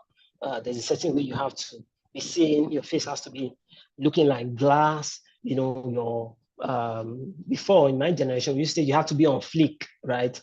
You have to represent, right? You must be seen as we're just performing. And in performing, we are impacting our relationships because the relationships are then no longer synthetic. They're not, they're now forced. There's no reality to the relationships that we form, right? So tech ethics, right? It's about, as an organization, as I am developing technology, as I am using technology, as I am deploying technology, what do I need to consider in terms of right and wrong? Should I be building or trying to recreate DNA? When I'm developing AI, what are those things that I need to look for to ensure that people are not underrepresented, to ensure that there is fairness, to ensure that there is transparency in the process, right? And it covers a wide range of technology. Like I said, information and communication technology, data collection and manipulation technology, environmental technology. What kind of technology should I implement that would impact the environment negatively? Should I be doing this? Nanotechnology, military technology. Military technology, creator of the AK-47, before he died, regretted that he created it because he created it to protect his country. But the gun became so popular that it now became a means of aggression for other people. And it's one of the most used guns in murder, city violence, robberies, and all that. And then we also have media technology. So how do you apply techno-ethics to personal data? As I said at the beginning, once you search for something up, before you know it, that's the email, those are the adverts you continually get. How do you ensure that as an organization, when you're collecting people's data, how are you going to use that data, right? And I have 6 filters for you to look at when you're collecting and using data here. Transparency. Are you transparent? When you're collecting data, are you transparent to the giver of the data, informing them of what you're going to use that data for? Are you accountable for their the usage of that data? Privacy. What are you doing in terms of keeping information that you've collected private to the owner, right? The misuse. Have you considered if this data can be misused? We all know the Cambridge Analytica fiasco that happened in 2016 during Donald Trump's first term. Fairness. This data that you're collecting, is it fair? Will it provide you a fair output on the people that you're, or the entities that you're conducting the data manipulation on? And then how do you secure the data? When, as an organization, and startups get a lot of data, right? Filter the collection of your data, the usage of the data, right? Through the 6 filters: transparency, accountability, privacy. Is it susceptible to misuse? Is this fair data that I am collecting?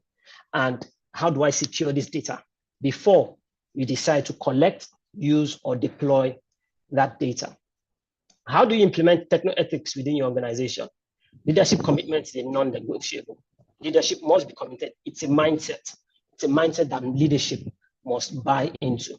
Draft, obtain approval for, and communicate ethical principles that will drive the organization's behavior, right? Implement a cultural change process. So let's say you're a much older organization and there's a way you've been doing things. And now, maybe because of this presentation or because you suddenly realize that, oh, because of data protection, I need to implement techno ethics within my organization. You now want to switch this way. You're not just going to be with the, you're not going to be able to change culture just with a proclamation. You must implement an intentional change process to drive the need for ethical behavior. Encourage cross-functional deliberation on techno-ethical matters, promote transparency and accountability, and then monitor the use or the deployment of techno-ethics within your organization for continuous improvement. So now we are where we are today in terms of technology, but we still have a future we're going to. How do we make that future a human-centric technology future? Now that we know the why of technology and how it is intertwined with our existence as humans, let each one decide to develop, deploy, and use technology, knowing that a human is on the other side. A human is going to be the recipient of the use of that technology. Clearly, tech etiquette, buoyed by technoethics, is more vital than ever in our communication-driven world, and its profound ability to shape our lives almost becoming an extension of it. Therefore, we must commit to be responsible digital citizens who not only leverage technology, but also wield it with wisdom and consideration, building a more connected, respectful, and human-centered future for all. Thank you very much. Thank you so much, sir. That was a lovely, simplified presentation. Please, if we have questions for him, do let us know. But please, I would want to ask a question, sir. As regards technology, when it comes to the information age, if we are looking at it in one word, what do you want business owners to think about when it comes to tech ethics in the information age? Maybe one word or maybe a summary, so that it will guide them with their development, with their usage and everything. Okay, one word or a few words, right? Human-centered. I'd say human-centered, because the entirety of my conversation has been about how technology has impacted mankind and how it continues to impact mankind, right? So when you're developing or deploying, because again, you're not only going to develop, even when you're developing, you're going to use some technology, right? Ensure that it is human-centered. It is seeking to continually improve humanity. So I just say human-centered. Thank you so much, sir. Ensure it's human-centered. Human-centered. I love that. I love that. Please, do we have questions for him? It was very simplified. So I guess that's why they don't have questions. Thank you so much. So on behalf of management, we are saying a very, very big thank you for being part of it, for also sponsoring it. We look forward to working with you on more projects on this. I look forward to it as well. Thank you very so much for choosing to work with me. Thank you everyone at Yes, TAAS. And I like the work you're doing as well. I think it's actually quite necessary that we build this association so that we own our own narratives as Africans, right? Because until the lion can write a story, the hunter will always be glorified. Until we start to write our own narratives, we would always be that age-seeking continent. Thank you very much. Thank you so much, sir. Thank you so much. So we are moving on to our last session. And for those of us that attended our symposium where we talked about Affecta, one of our speakers said it's very vital that we learn how to integrate technology in our business operations. And if we are going to be teaching you the foundations of tech, we've taught you what technology is, we've taught you the etiquette of it, how to use it appropriately. Now, how are you going to integrate it in your business? This is what this next session is going to be about. And we have our speaker, Mr. Paul Akolade, and I'm going to be reading his bio shortly. He's an experienced e-commerce strategist, product manager, business advisor, and consultant who has dedicated his career to helping Nigerian small business owners achieve clarity, and drive sustainable growth. With a background that spans digital transformation, strategic planning, and hands-on business development, Paul has worked closely with diverse local and multinational businesses to streamline operations and unlock new revenue opportunities. His practical, result-oriented approach is built on years of real-world experience, making complex challenges manageable and actionable.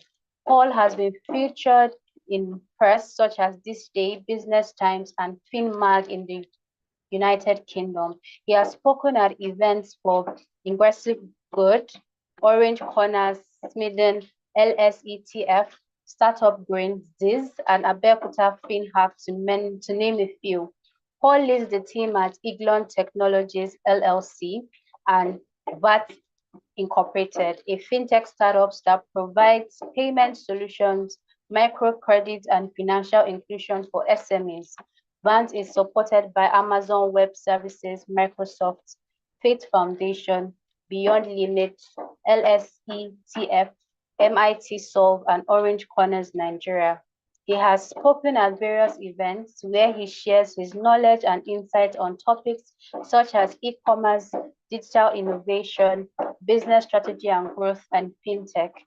His vision, leadership, and expertise makes him a valuable contributor to the business and technology landscape.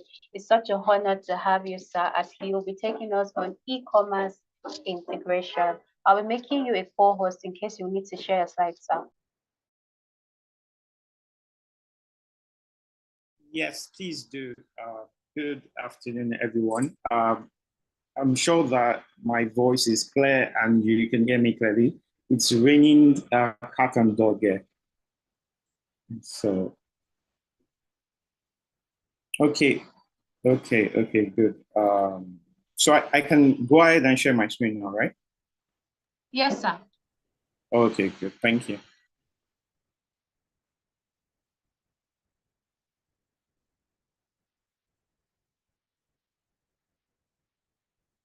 Okay, please do confirm that you can see my screen. We can, sir. All right, great. Okay, I will try to put on my, please, I'm also trying to put on my video. Permit me to figure that out. Can you see me, please? Yes, sir, we can now. All right, great. Yes. So before I start, I want to stand on all existing protocols. It's great to be here. It's a privilege. Thank you for reaching out and extending the invitation. I must say that it's quite incredible what you guys are doing. I'm an advocate for building the ecosystem, and you guys are, your team, the TAAS team, is doing that at a much larger scope, looking at the whole African startup ecosystem at large. I want to acknowledge the previous speakers. The sessions have been insightful. I've picked quite a lot of information and insights from their words. And I'm just glad that I'm amongst, contributors and impact makers. And my session also will be, focused on, just sharing more thoughts on what TAAS wants us to speak on today. And it is my desire that you all pick something quite insightful from me. So yeah, my topic for this session is e-commerce integration. I have decided to include the building for now and the next, right? So because how can we look at how to put e-commerce into all of the things that is going on around the startups ecosystem, around businesses, and for Africa? We all know that that e-commerce has been here for a while in Africa, and we've experienced the evolution of e-commerce.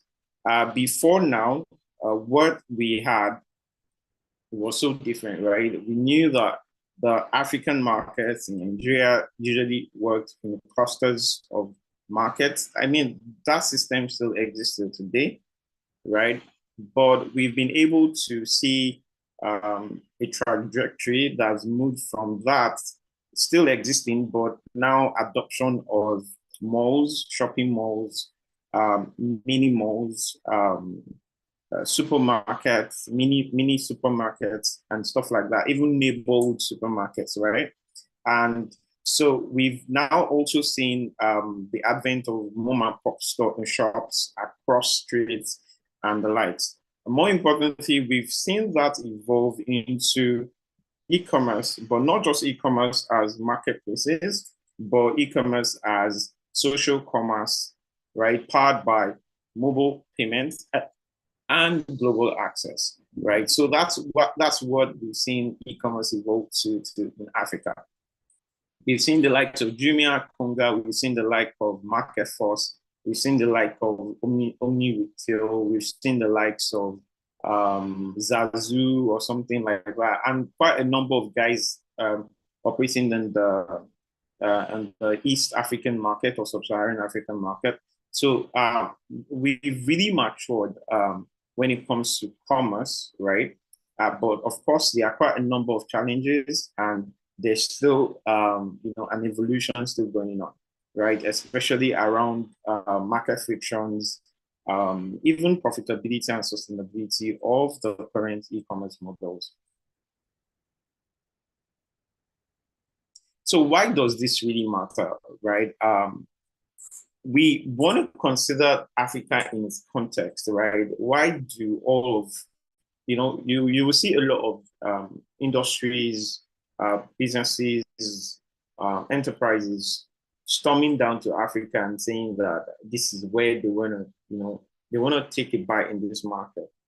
And one of the reasons is the fact that African population is fast growing. It's one of the fastest growing populations in the world. And we're projecting that, of course, data is projecting that the African population would reach the highest in, I think the highest in by 2050, right? But not just because Africa will be the most populous continent by 2050. It's also because that population will be the population of the most youth on the world, right? Currently, we have about 70% of African population under 30 years, right? Even by 2050, the greater population of the African market will be the youth population. And even in Nigeria, right, the higher percentage of the market about, now I'm not sure about the data, but it's upward of 40% is actually the youth, right?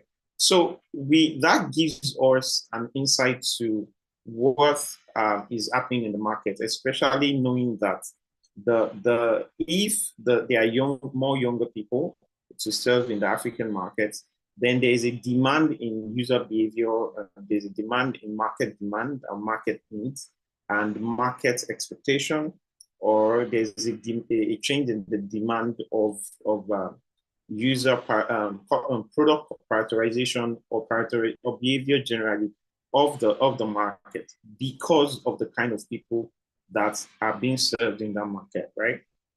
So there's going to be change in preferences of brands where they are more in tune with or aligned with. And of course, one of the third things is to consider also is the fact that we are having a high mobile penetration rate, right? It's fast growing. Year after year, we are having a jump in penetration rates, even by telcos, right? We are having more people, more telcos, more people get on board into the digital world, either just majorly by having access to a smartphone, right? And then from there, there's a progress to either then learning a skill or being able to operate and access the internet and being able to understand more deeper technologies.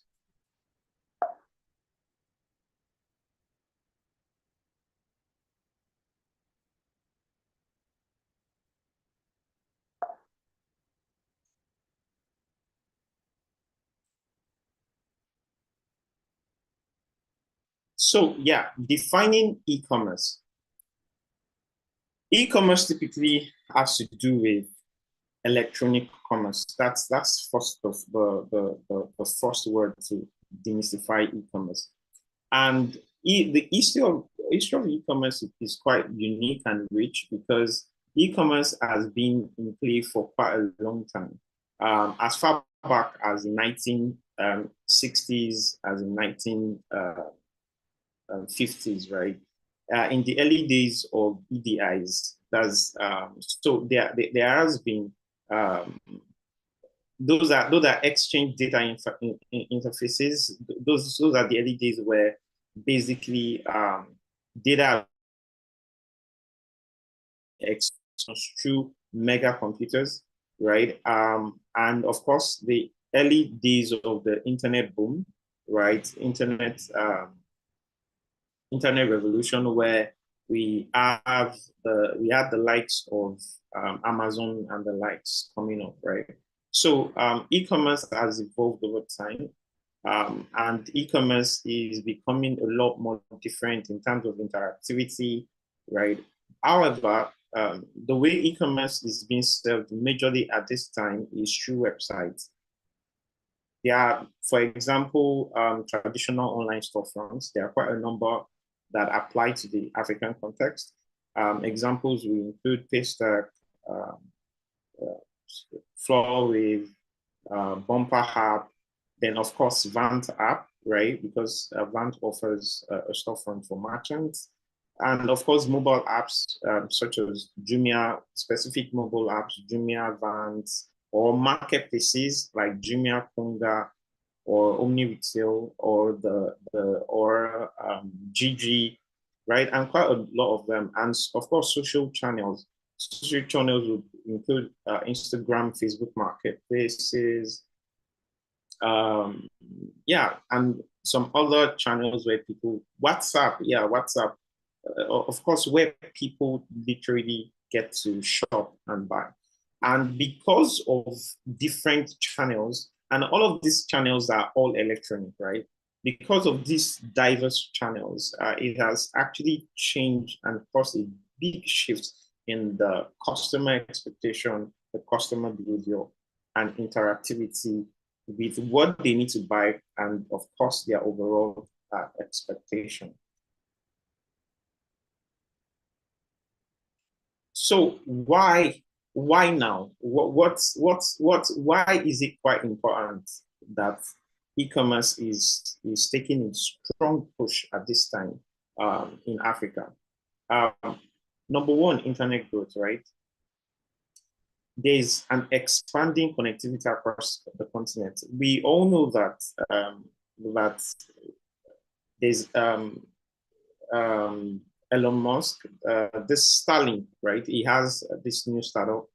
This is internet connectivity company that basically provides internet access via his satellite, right? So that alone, and of course the existing telcos that brings internet, the lay and groundwork of fiber optic cables, deep sea optic cables that have been passed through the African West Coast, right? And just varying efforts to ensure that there's accessible internet. And quite a number of startups too that are ensuring that to bring internet accessibility to remote towns and villages and just places across the continent. And of course, COVID played a very huge role in accelerating the presence of e-commerce and adoption of e-commerce in Africa. If COVID was brought in and it was like, you guys are just need to buy stuff online, right? And that experience changed everything for a lot of people. And it saw the growth of a lot of e-commerce platforms, knowing that people now knew that I was forced to buy something online, and because I was able to buy it, it was delivered. Probably I can try again, and that trying again led to high rate of adoption. I remembered when during COVID, the team I was leading at that time, usually people thought that during COVID that e-commerce adoption or e-commerce sales would fall, right? However, that was quite the opposite, right? Sales actually surged, and not surged in the sense that, oh, because people were forced to buy things online. During that time, I was leading a team that was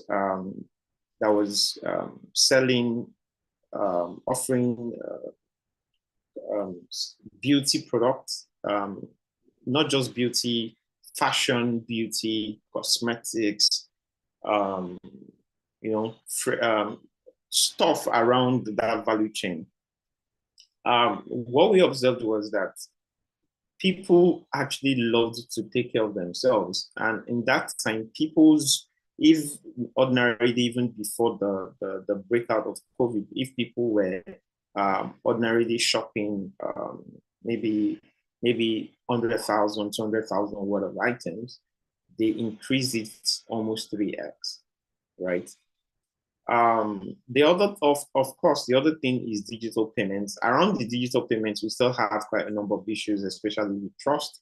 But we saw that the penetration of digital payments also helped e-commerce, because for every technology to thrive, there needs to be some infrastructure groundwork. Those are enabling infrastructure or technology that should precede that particular technology, that will give that particular technology the capacity to thrive and to actually flourish. And that's what the internet, the COVID acceleration and digital payments have been able to achieve with e-commerce.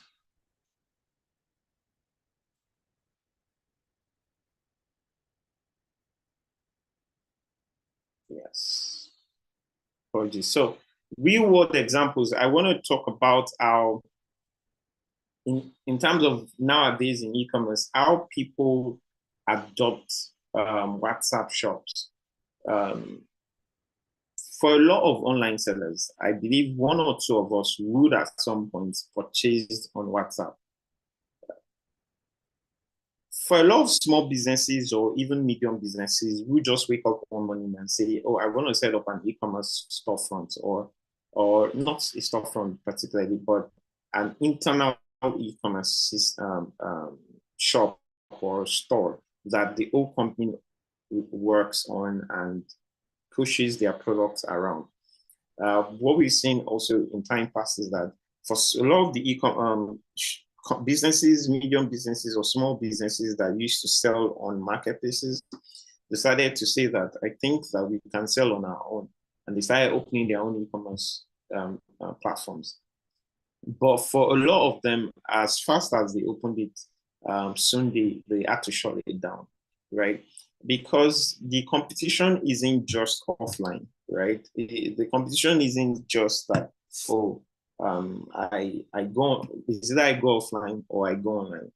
It's also about what's the channel of distribution. So it's either I go offline, I go to a physical store, or I go online, right? But when I go online, which channel of distribution, where do I go? Do I go to the app store and download an app? Do I go to my phone browser or my laptop browser and I visit a store, right? Do I go to a marketplace and just check that out? Or do I go to my social media, right, and go buy there and go search? Or do I go to my chat app and go buy, right? So the two most competitive ones have been the social commerce, basically WhatsApp vendors and Instagram vendors and the likes, where most of the things were before when businesses would sell, there were little places for comparison of pricing that the user could get wise and really compare and do their research, especially during the consideration phase before purchase, right? Now there are varying options for individuals, consumers to actually find out and actually compare pricing and find which platforms or which persons or individuals offer them the best deals. The also disadvantage that also comes with this for these businesses or startups is the fact that sometimes some of them already have complex operations, which allows them to pull with them a lot of operational costs and baggages, and that in eventually spill over into their product pricing. However, a person that just sells on WhatsApp basically is just one or two people running the whole show. Every other department of the e-commerce has been outsourced, shipping outsourced, order fulfillment outsourced, right? Product marketing probably outsourced to Instagram or to Facebook, right?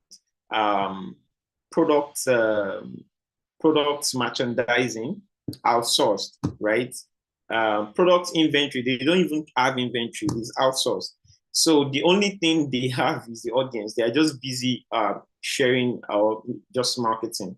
And when they get an order, they're doing drop shipping of some sort, right? And so when they get orders, they basically have to just pick up the product from their supplier, and also get the logistics company to pick it up and ship, right? Basically.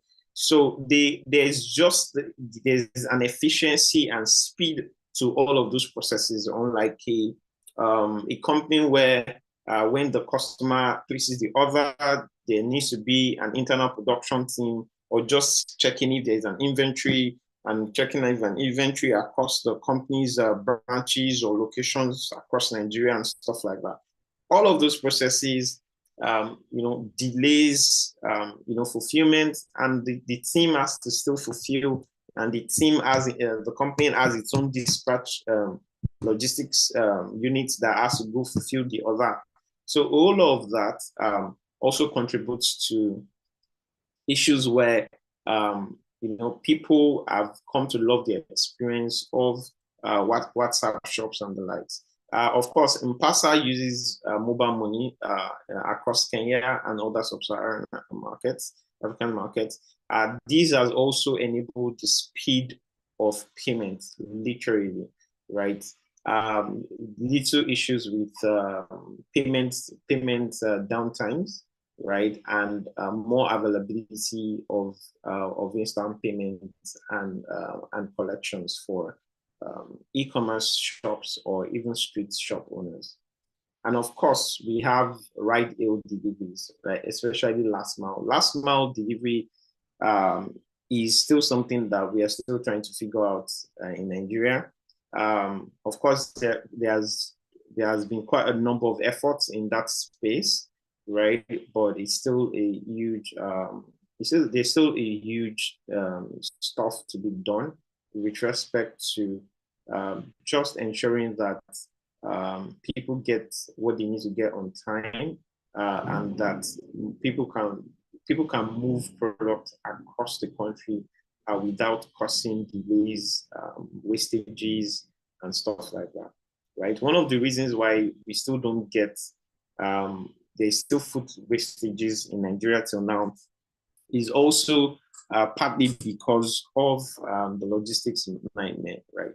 If logistics can be solved in this respect properly, then I mean the over ₦1 trillion worth of food wastages that occurs annually would not occur, right? And more citizens will have access to fresh foods and will be less dependent on foods that have already been overly processed and has toxins and the likes.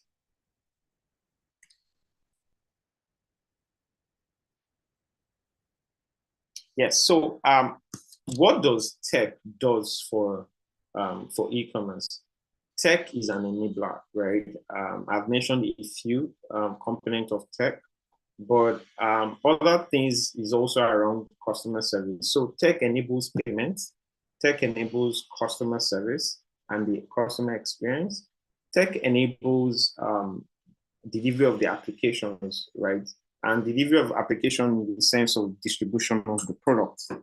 Distribution could literally mean where do the when the customer needs to use the product or needs to engage with the services of a company or a business that is an e-commerce company or that is adopting e-commerce products, e-commerce services into their existing services or products, where do they go to? How do they access that product? We could also look at it as a customer journey. What are the interaction points that ensures that these customers can get to your product or can get to your services or your e-commerce space, right? How is it for them to get to that, to those touch points, interact in those touch points, and what happens during those touch points, right?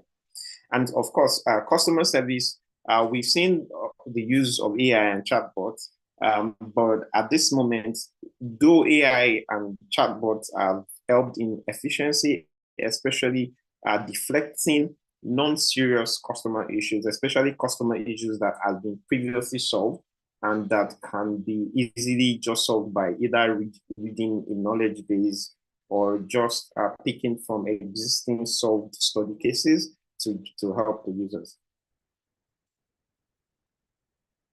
The rise of mobile commerce. We have seen that mobile commerce, for example, there's also something called quick commerce, which is a form of mobile commerce, right? Is when people are able to make purchases anywhere, everywhere, without desktop limitations on the go, right? It's basically from their mobile phones, basically through mobile apps. One of the things is, of course, it's an app-based experience, but there's always this location awareness. That means that it's easier for merchants to pinpoint the exact location of where the customer is, and the merchant is able to deliver to the customer, right? And there's also the thing that comes with mobile commerce is the fact that there is a continuous ongoing yearn because of the exposure of the audience of the customers to let me use it, to social media, that has allowed them to become to have very high expectations and short time span, like short attention span. It has allowed them to be a bit more demanding in terms of quality and in terms of speed of delivery of service. So sometimes when businesses adopt e-commerce and integrating e-commerce, it's not just only about the quality of service or the quality of product, it's also about the speed of product and that speed of service delivery. And that's where quick commerce comes in, right? Because there's that high expectation. As for example, in one of the teams that led about 4 or 5 years ago, right? One of the things that was when quick commerce was just, budding in Nigeria. One of the things we're able to do, right, was to ensure that we could deliver products to customers turnaround time of 1 hour, 2 hours max, especially if they were in Lagos, right? And even if they were outside Lagos, as long as we're able to optimize fulfillment, that fulfillment was done in such a way that it could get to the customer fast enough closest to them, right? And it allowed for flexibility in the way the customer could interact, the customer could reserve products, the customer could pick up product at the point, and how they wanted to do it. We were able to grow even the offline sales because we literally integrated the offline sales directly into the online sales. And there was no separation of the system saying that this is offline, this is online. Basically, people saw high availability. In cloud engineering or in cloud computing, especially for software access, when we talk about high availability, it's talking about that the platform is always available, that the platform does not have downtime, that the platform is always accessible, right? And there's a lot of work in the background to ensure that happens. But what that makes for, from the experience we're able to create, is that there is high availability with respect to that. They could work into the store, they could buy from the web, they could buy from the mobile app, they could buy from via phone call, they could buy via WhatsApp, right? WhatsApp chat.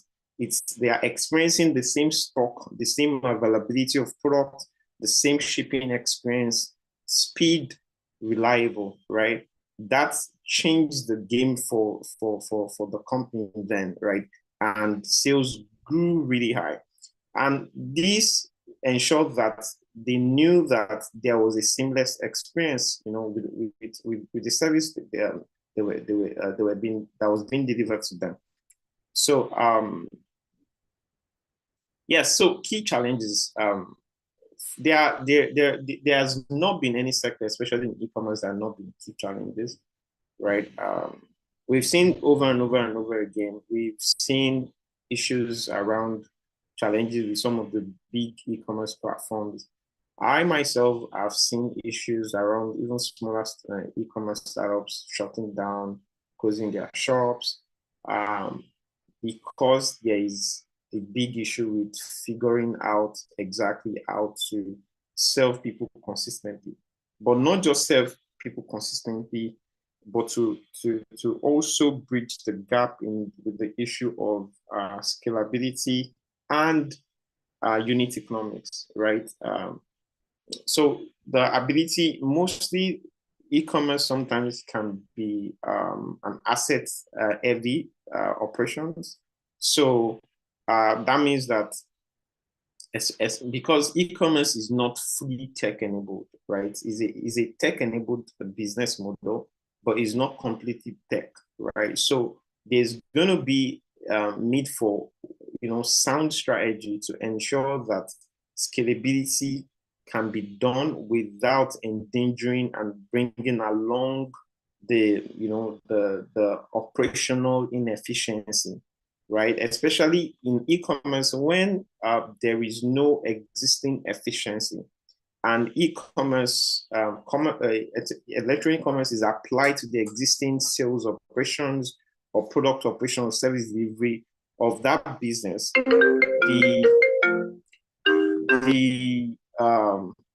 the inefficiency of that scalability also, the inefficiency of that scalability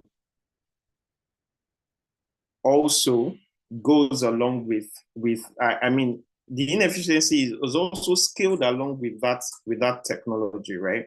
So technology itself as an enabler does not solve the problems, right? It helps scale. It can help magnify. So if there's efficiency, it scales the efficiency. If there is non-efficiency, it scales the non-efficiency. So there's still some challenges with connectivity issues, right? Especially in rural areas. And the urban areas where where there's connection, we still know that there's still, you know, the stability of those high connectivity is still quite low, right? We also know that in terms of connectivity issue, there's still the issue of data cost, right? To access the internet, and of course, data network stability, like I mentioned. Sometimes you're supposed to be having maybe 100 megabyte per second speed, but you're battling with 5 Mbps, megabyte per second speed. So of course, we also have the issue of logistics infrastructure that I've mentioned earlier.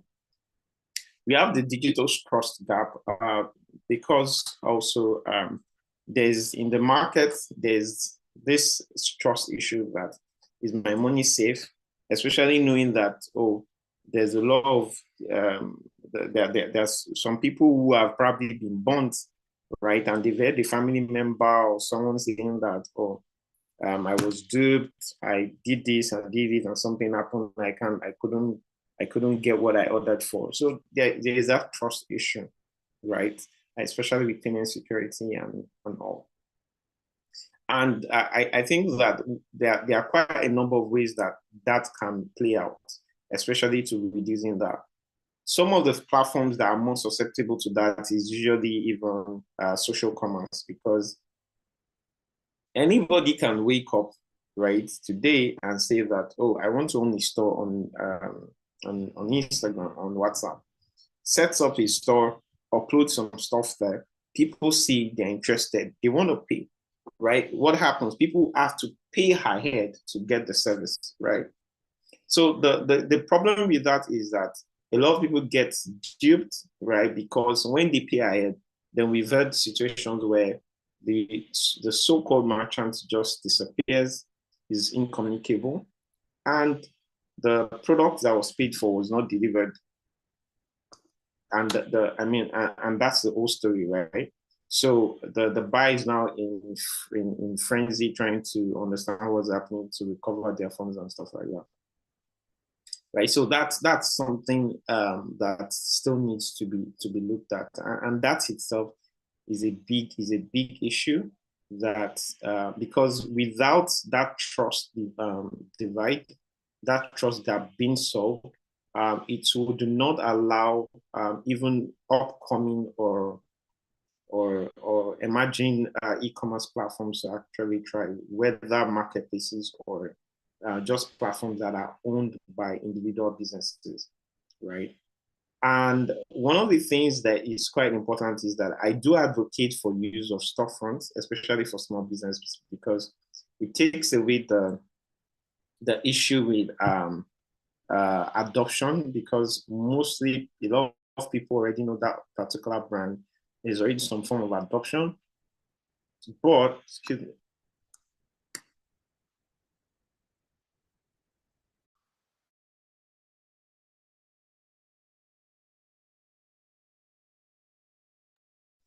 Excuse me, pardon me. So yeah, as I was saying, one of the issues that that also affects e-commerce is payment options. Especially if anybody on this call is working on setting up an e-commerce for their platform, it's always very important to consider the payment option. Currently, there are different percentages, but as you can see on the screen, there's about 79% mobile payments adoption in Eastern Africa, 54% of cards, and 30% of cash on delivery. So imagine that you don't offer any of these options. You automatically displace yourself from serving a particular market class. And in Nigeria, right, transferring fund and cards sit almost at the same level now, because transfers account for about 51% and cards account for about 49% currently. Whereas about 6-7 years ago, cards accounted for about 80% or 85% of payment options, right? And transfers was very limited. When I was one of the other brands I was working with then, and I was leading the team, one of the things I discovered when we're making research and discovered that a lot of people started requesting for transfer options. And during customer interview, one-to-one interview, basically has to reach out to all of them. And I discovered that they were more willing. They were saying that, oh, what is this option? Because we discovered that putting the capacity to transfer money reduced their barrier, right? The trust gap, reduced the trust gap. So people felt I didn't have to put my card, because if I put my card, how am I sure that this platform is secure? And then something can happen to my card, they can trap my card details and they can keep debiting me, right? But with the transfer, they know that there's a disconnect. Even if I'm losing money, is that particular money I just transferred I'm losing? So it sort of builds trust. And then cash on delivery, we also saw that one of the people that we also had to break the trust gap with, it was the fact that we saw that some people were saying, no, we need to buy. So we decided to offer cash on delivery. right? And we made partnerships that allowed us to do that. With cash on delivery, people were not willing to put their cards, were not willing to transfer, tested it out as a no-brainer, right? And I said, you know what, let me try cash on delivery. And they paid. For what we discovered, for some of those customers, they were actually high-end customers. They just wanted trust. And once they were able to do cash on delivery, the product was delivered to them, and they were able to chat and communicate with the people behind the engine. Their trust went from 0 to basically like 80, 90. And what we discovered is that recurrent purchases came directly, and they paid even before receiving the products and services.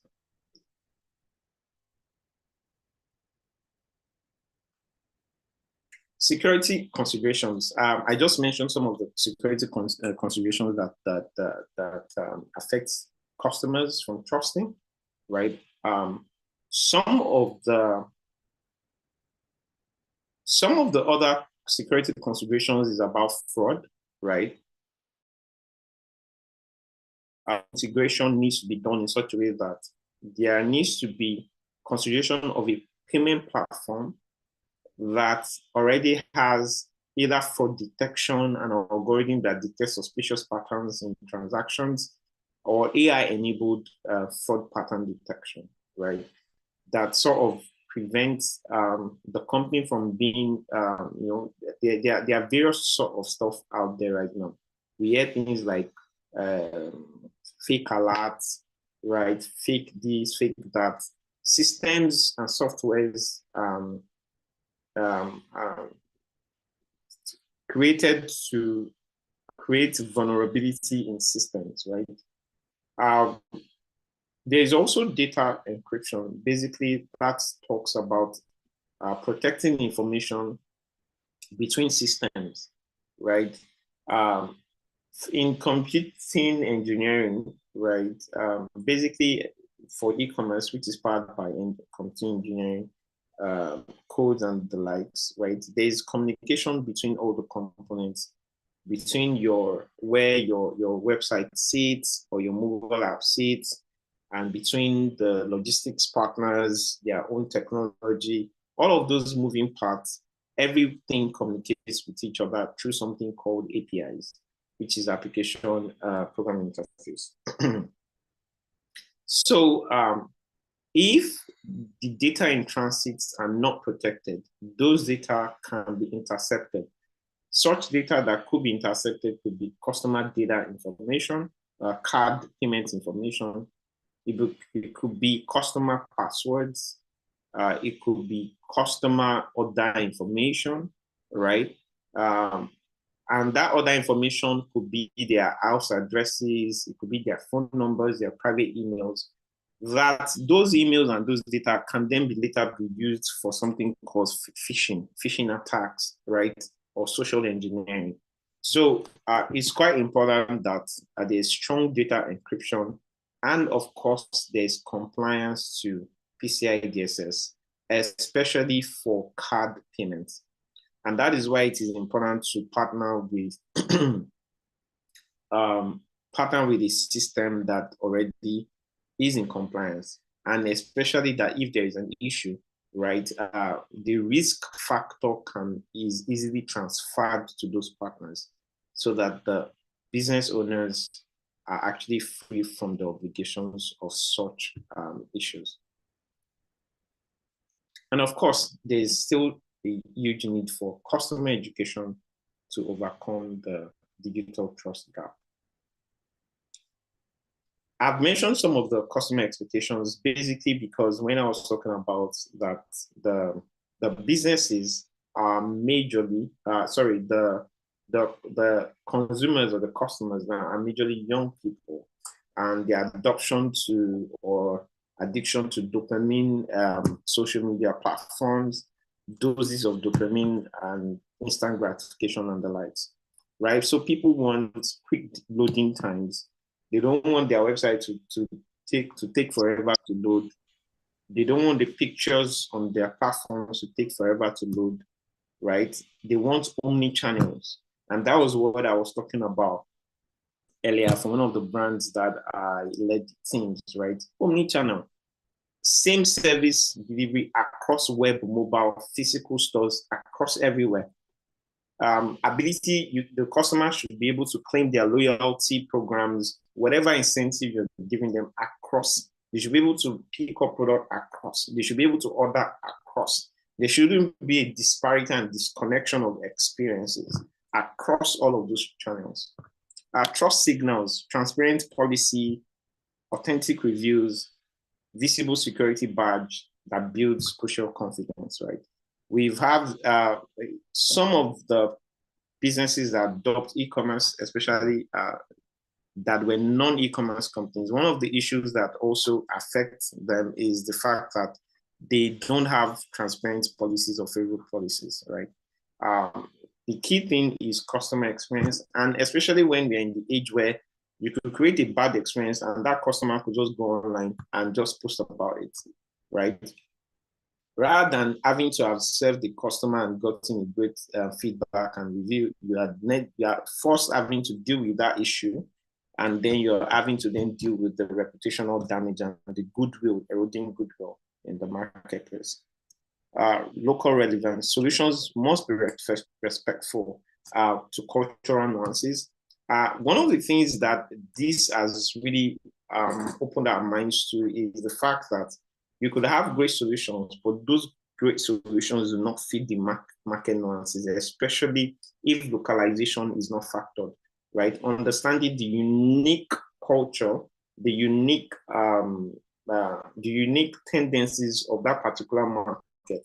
And these tendencies and unique markets is not just a blanket tendency. It's cut across regions. What is unique in the north versus what is unique in the south versus what is unique in the west or south-south. What is unique in the south-south can be slightly different from what is unique in the southeast. Understanding those things can also play well in adoption. And of course, hyper-relevant content, behavioral targeting, we've talked about, and device optimized experience. AI applications. One of the things that AI, e-commerce is looking for into the future, and even as now that started happening, is strong application of AI. Recently, there is, I think Google released a feature that now allows you to do a virtual try-on, right? So, especially for e-commerce in the fashion space, right? One of the big issues around fashion is returns, sizing, fitting, and all of that, right? But with AI try-ons now, customers can literally try the product on themselves without having to go pick it and try to return it, and probably there are damages to those clothes or shoes or whatever that has been sold.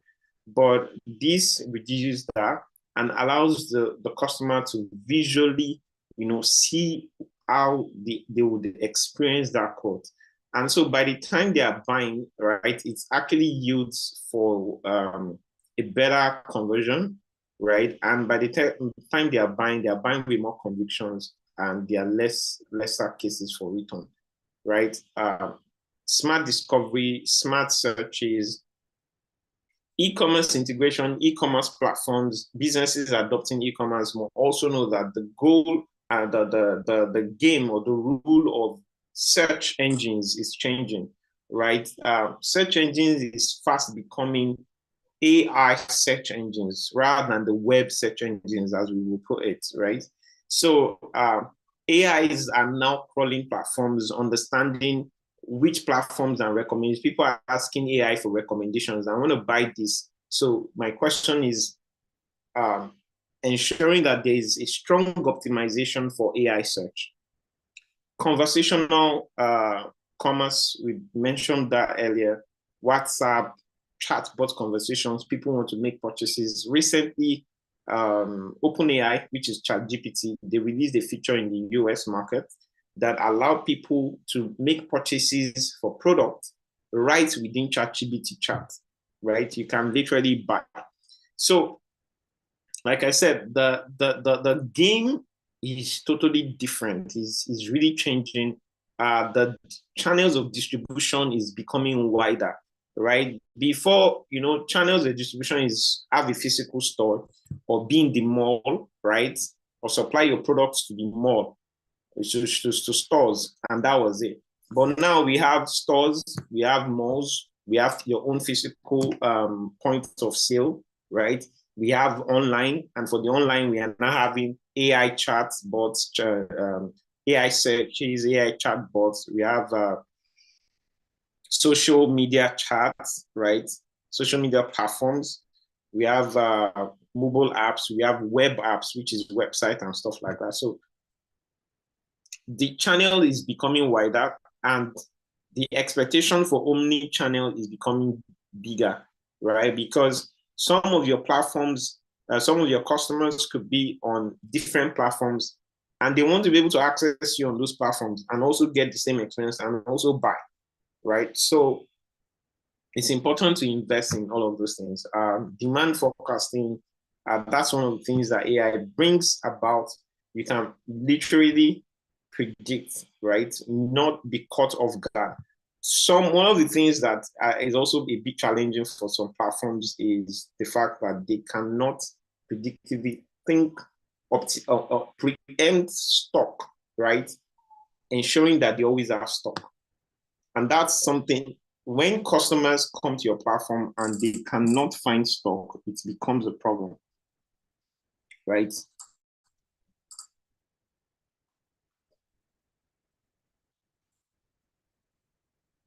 So future trends, what other future trends should we look forward to with e-commerce?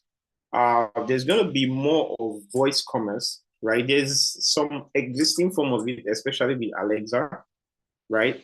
But there's going to be more of that, even in natural, diverse language, right? Across regions. And that's going to be a big, heavy thing on localization, right? But we call it globalization because the world is a global world. The product is available globally, but localized in different contexts, right? To different markets. So it's globalization, right? Voice commerce, AR shopping, that's augmented reality, right? Where you can do try-ons. That is already a reality.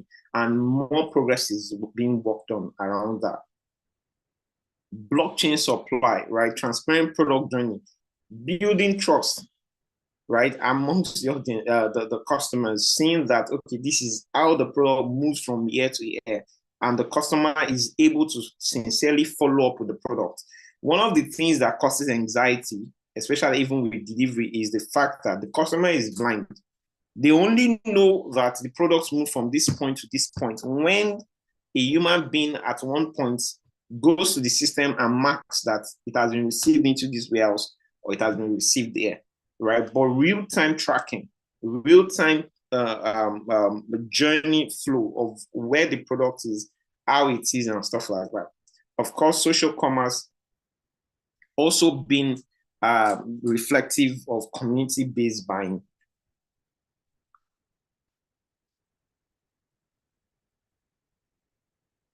So just a few more things and I would be rounding up.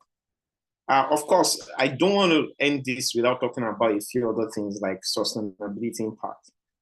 These are also things that people are now very conscious of around eco-friendliness, understanding that how does e-commerce operations affect and integration affects reduction of carbon footprint, reusable materials. What is being sold that reusable a day, right? Is there an optimization for second-hand resale of products, right? Resharing, reuse. Is there a optimization for resource usage, right? Waste, even server, technological usage, resource usage, because the more technological stacks or technological processes or resources that are not optimized, the more resources that are being consumed in terms of energy, because energy powers the servers, the power, the software that sits the technology that powers the e-commerce, right? So energy innovation, solar powered payment terminals serve off-grid communities sustainably, right? So there's quite a number of innovations around that. There is a startup that I know who uses solar charging points as a form of commerce, and they are able to allow people save towards energy and also use their mobile data, telco mobile calls to actually see if they can get credit. So these people are able to access energy in their homes based on their mobile data purchase and airtimes and stuff like that. But it's a form of commerce, and it's actually e-commerce because they are rendering services, via technology. And sometimes we don't want to restrict e-commerce to just thinking of the likes of the Jumia, right? Of course, e-commerce is a bridge. One of the things that e-commerce does is that it brings a global reach, right? Rather than just being from a local street corner, it gives global reach. From being local to being worldwide. And e-commerce allows the scalability of high availability of business hours to 24/7, right? I usually, one of the things that you experience in e-commerce is the fact that you could wake up by 2 a.m. and you already have like $500, right? People are always on the clock. You could be sleeping, and people are up making purchases, scanning through their desires or what they want to get, and then making purchases right there. And so it's one of the biggest ways to bring scalability to your products and services. Secure payments and trust, building confidence in digital transactions. E-commerce literally helped, the boost in digital transactional payments in the continent. And concerns. So there are common concerns. What are the concerns?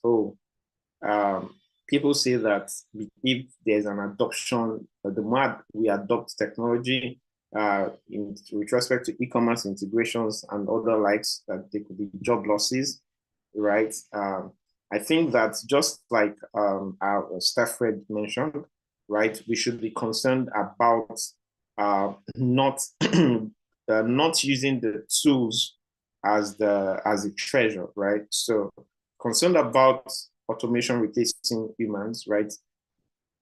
Automation does not harm, right? It is when humans fail to adopt automation that they are threats, right? And it's a complementary growth. And of course, supply chain innovation, that for all of these things to thrive, right, there needs to be partnership across the whole ecosystem. For smart inventory, for last mile solutions, for community-based pickups and pickup points, right? What we usually still have at this point is that organizations have pickups point at some centers and all of that, but there's consistent efforts to improve that. For example, I know that Konga and Jumia now have pickup points within local markets, and that is consistently improving. But that can also improve to street corners, right? That improves high accessibility to product delivery for customers. And of course, real-time tracking. So the last but not the least, what's the way forward? For either existing or new businesses that want to integrate e-commerce is to consider starting small and ensure that there's a perfection. A process cannot be perfected, right? There are no perfect systems, but there is an high efficiency of processes and systems that ensures that the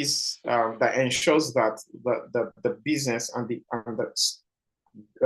e-commerce model, the business model can scale, right? When technology is used massively as a push to it, as an enabler. Else, it's only inefficiency you will scale without that proper optimization. And of course, integrate systems, connect digital and physical operations, basically ensure that there is a omni-channel, there's a great connection of experiences across different distribution channels for the e-commerce and services being rendered, and scale thoughtfully, not just build for today, but also build for tomorrow. And so that brings me to the close of my thoughts and my slides on e-commerce integration. I would like to have questions if there are any. Thank you so much. Thank you so much, Mr. Paul. You see, his session is one session that I will tell you that you have to go over and over again. What he did was teach us a business model on how to integrate e-commerce into or integrate technology, e-commerce into your business. And it's something that you have to sit, look at what you are doing, look at what he's saying, and try and make changes. Because he said something that spoke to me. He said that they're integrating AI applications in e-commerce. Most people have not really updated their e-commerce platforms to include this.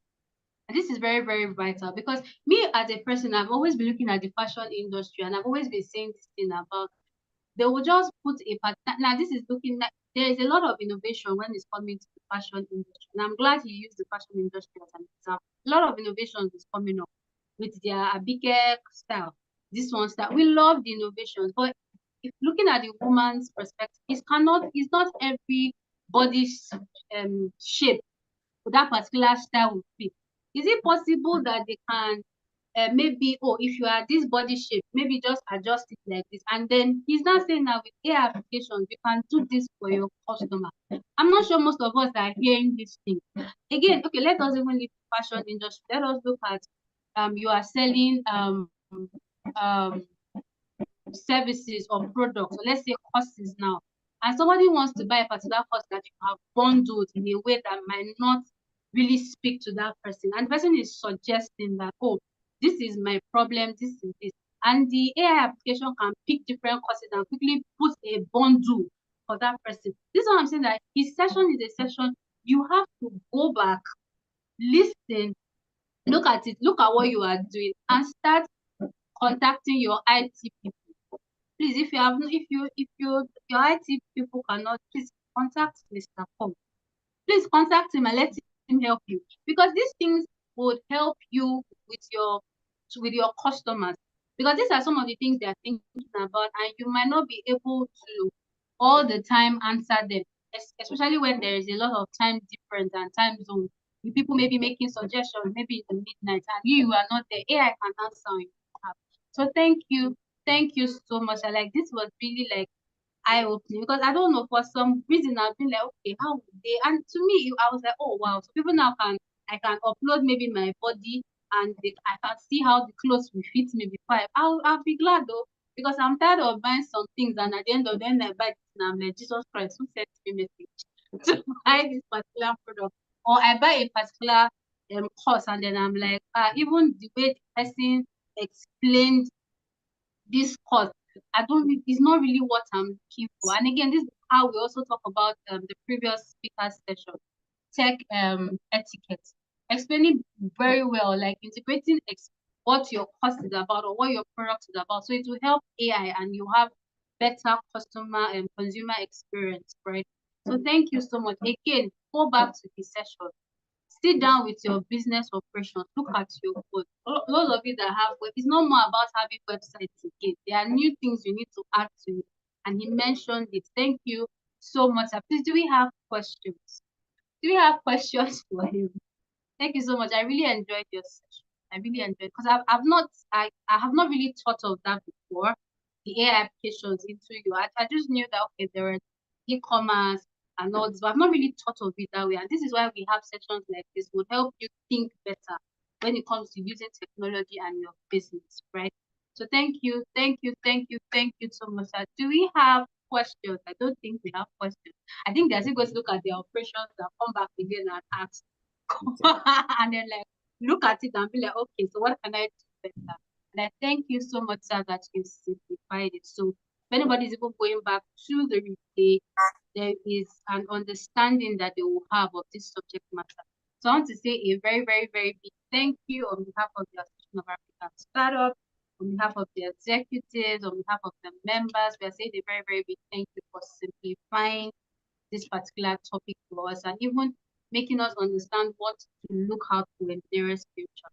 And we look forward to working with you on many more projects, because like you said, this is not a one-time thing, it's a journey. There's always going to be changes, there's always going to be improvements, and we look forward to working with you more.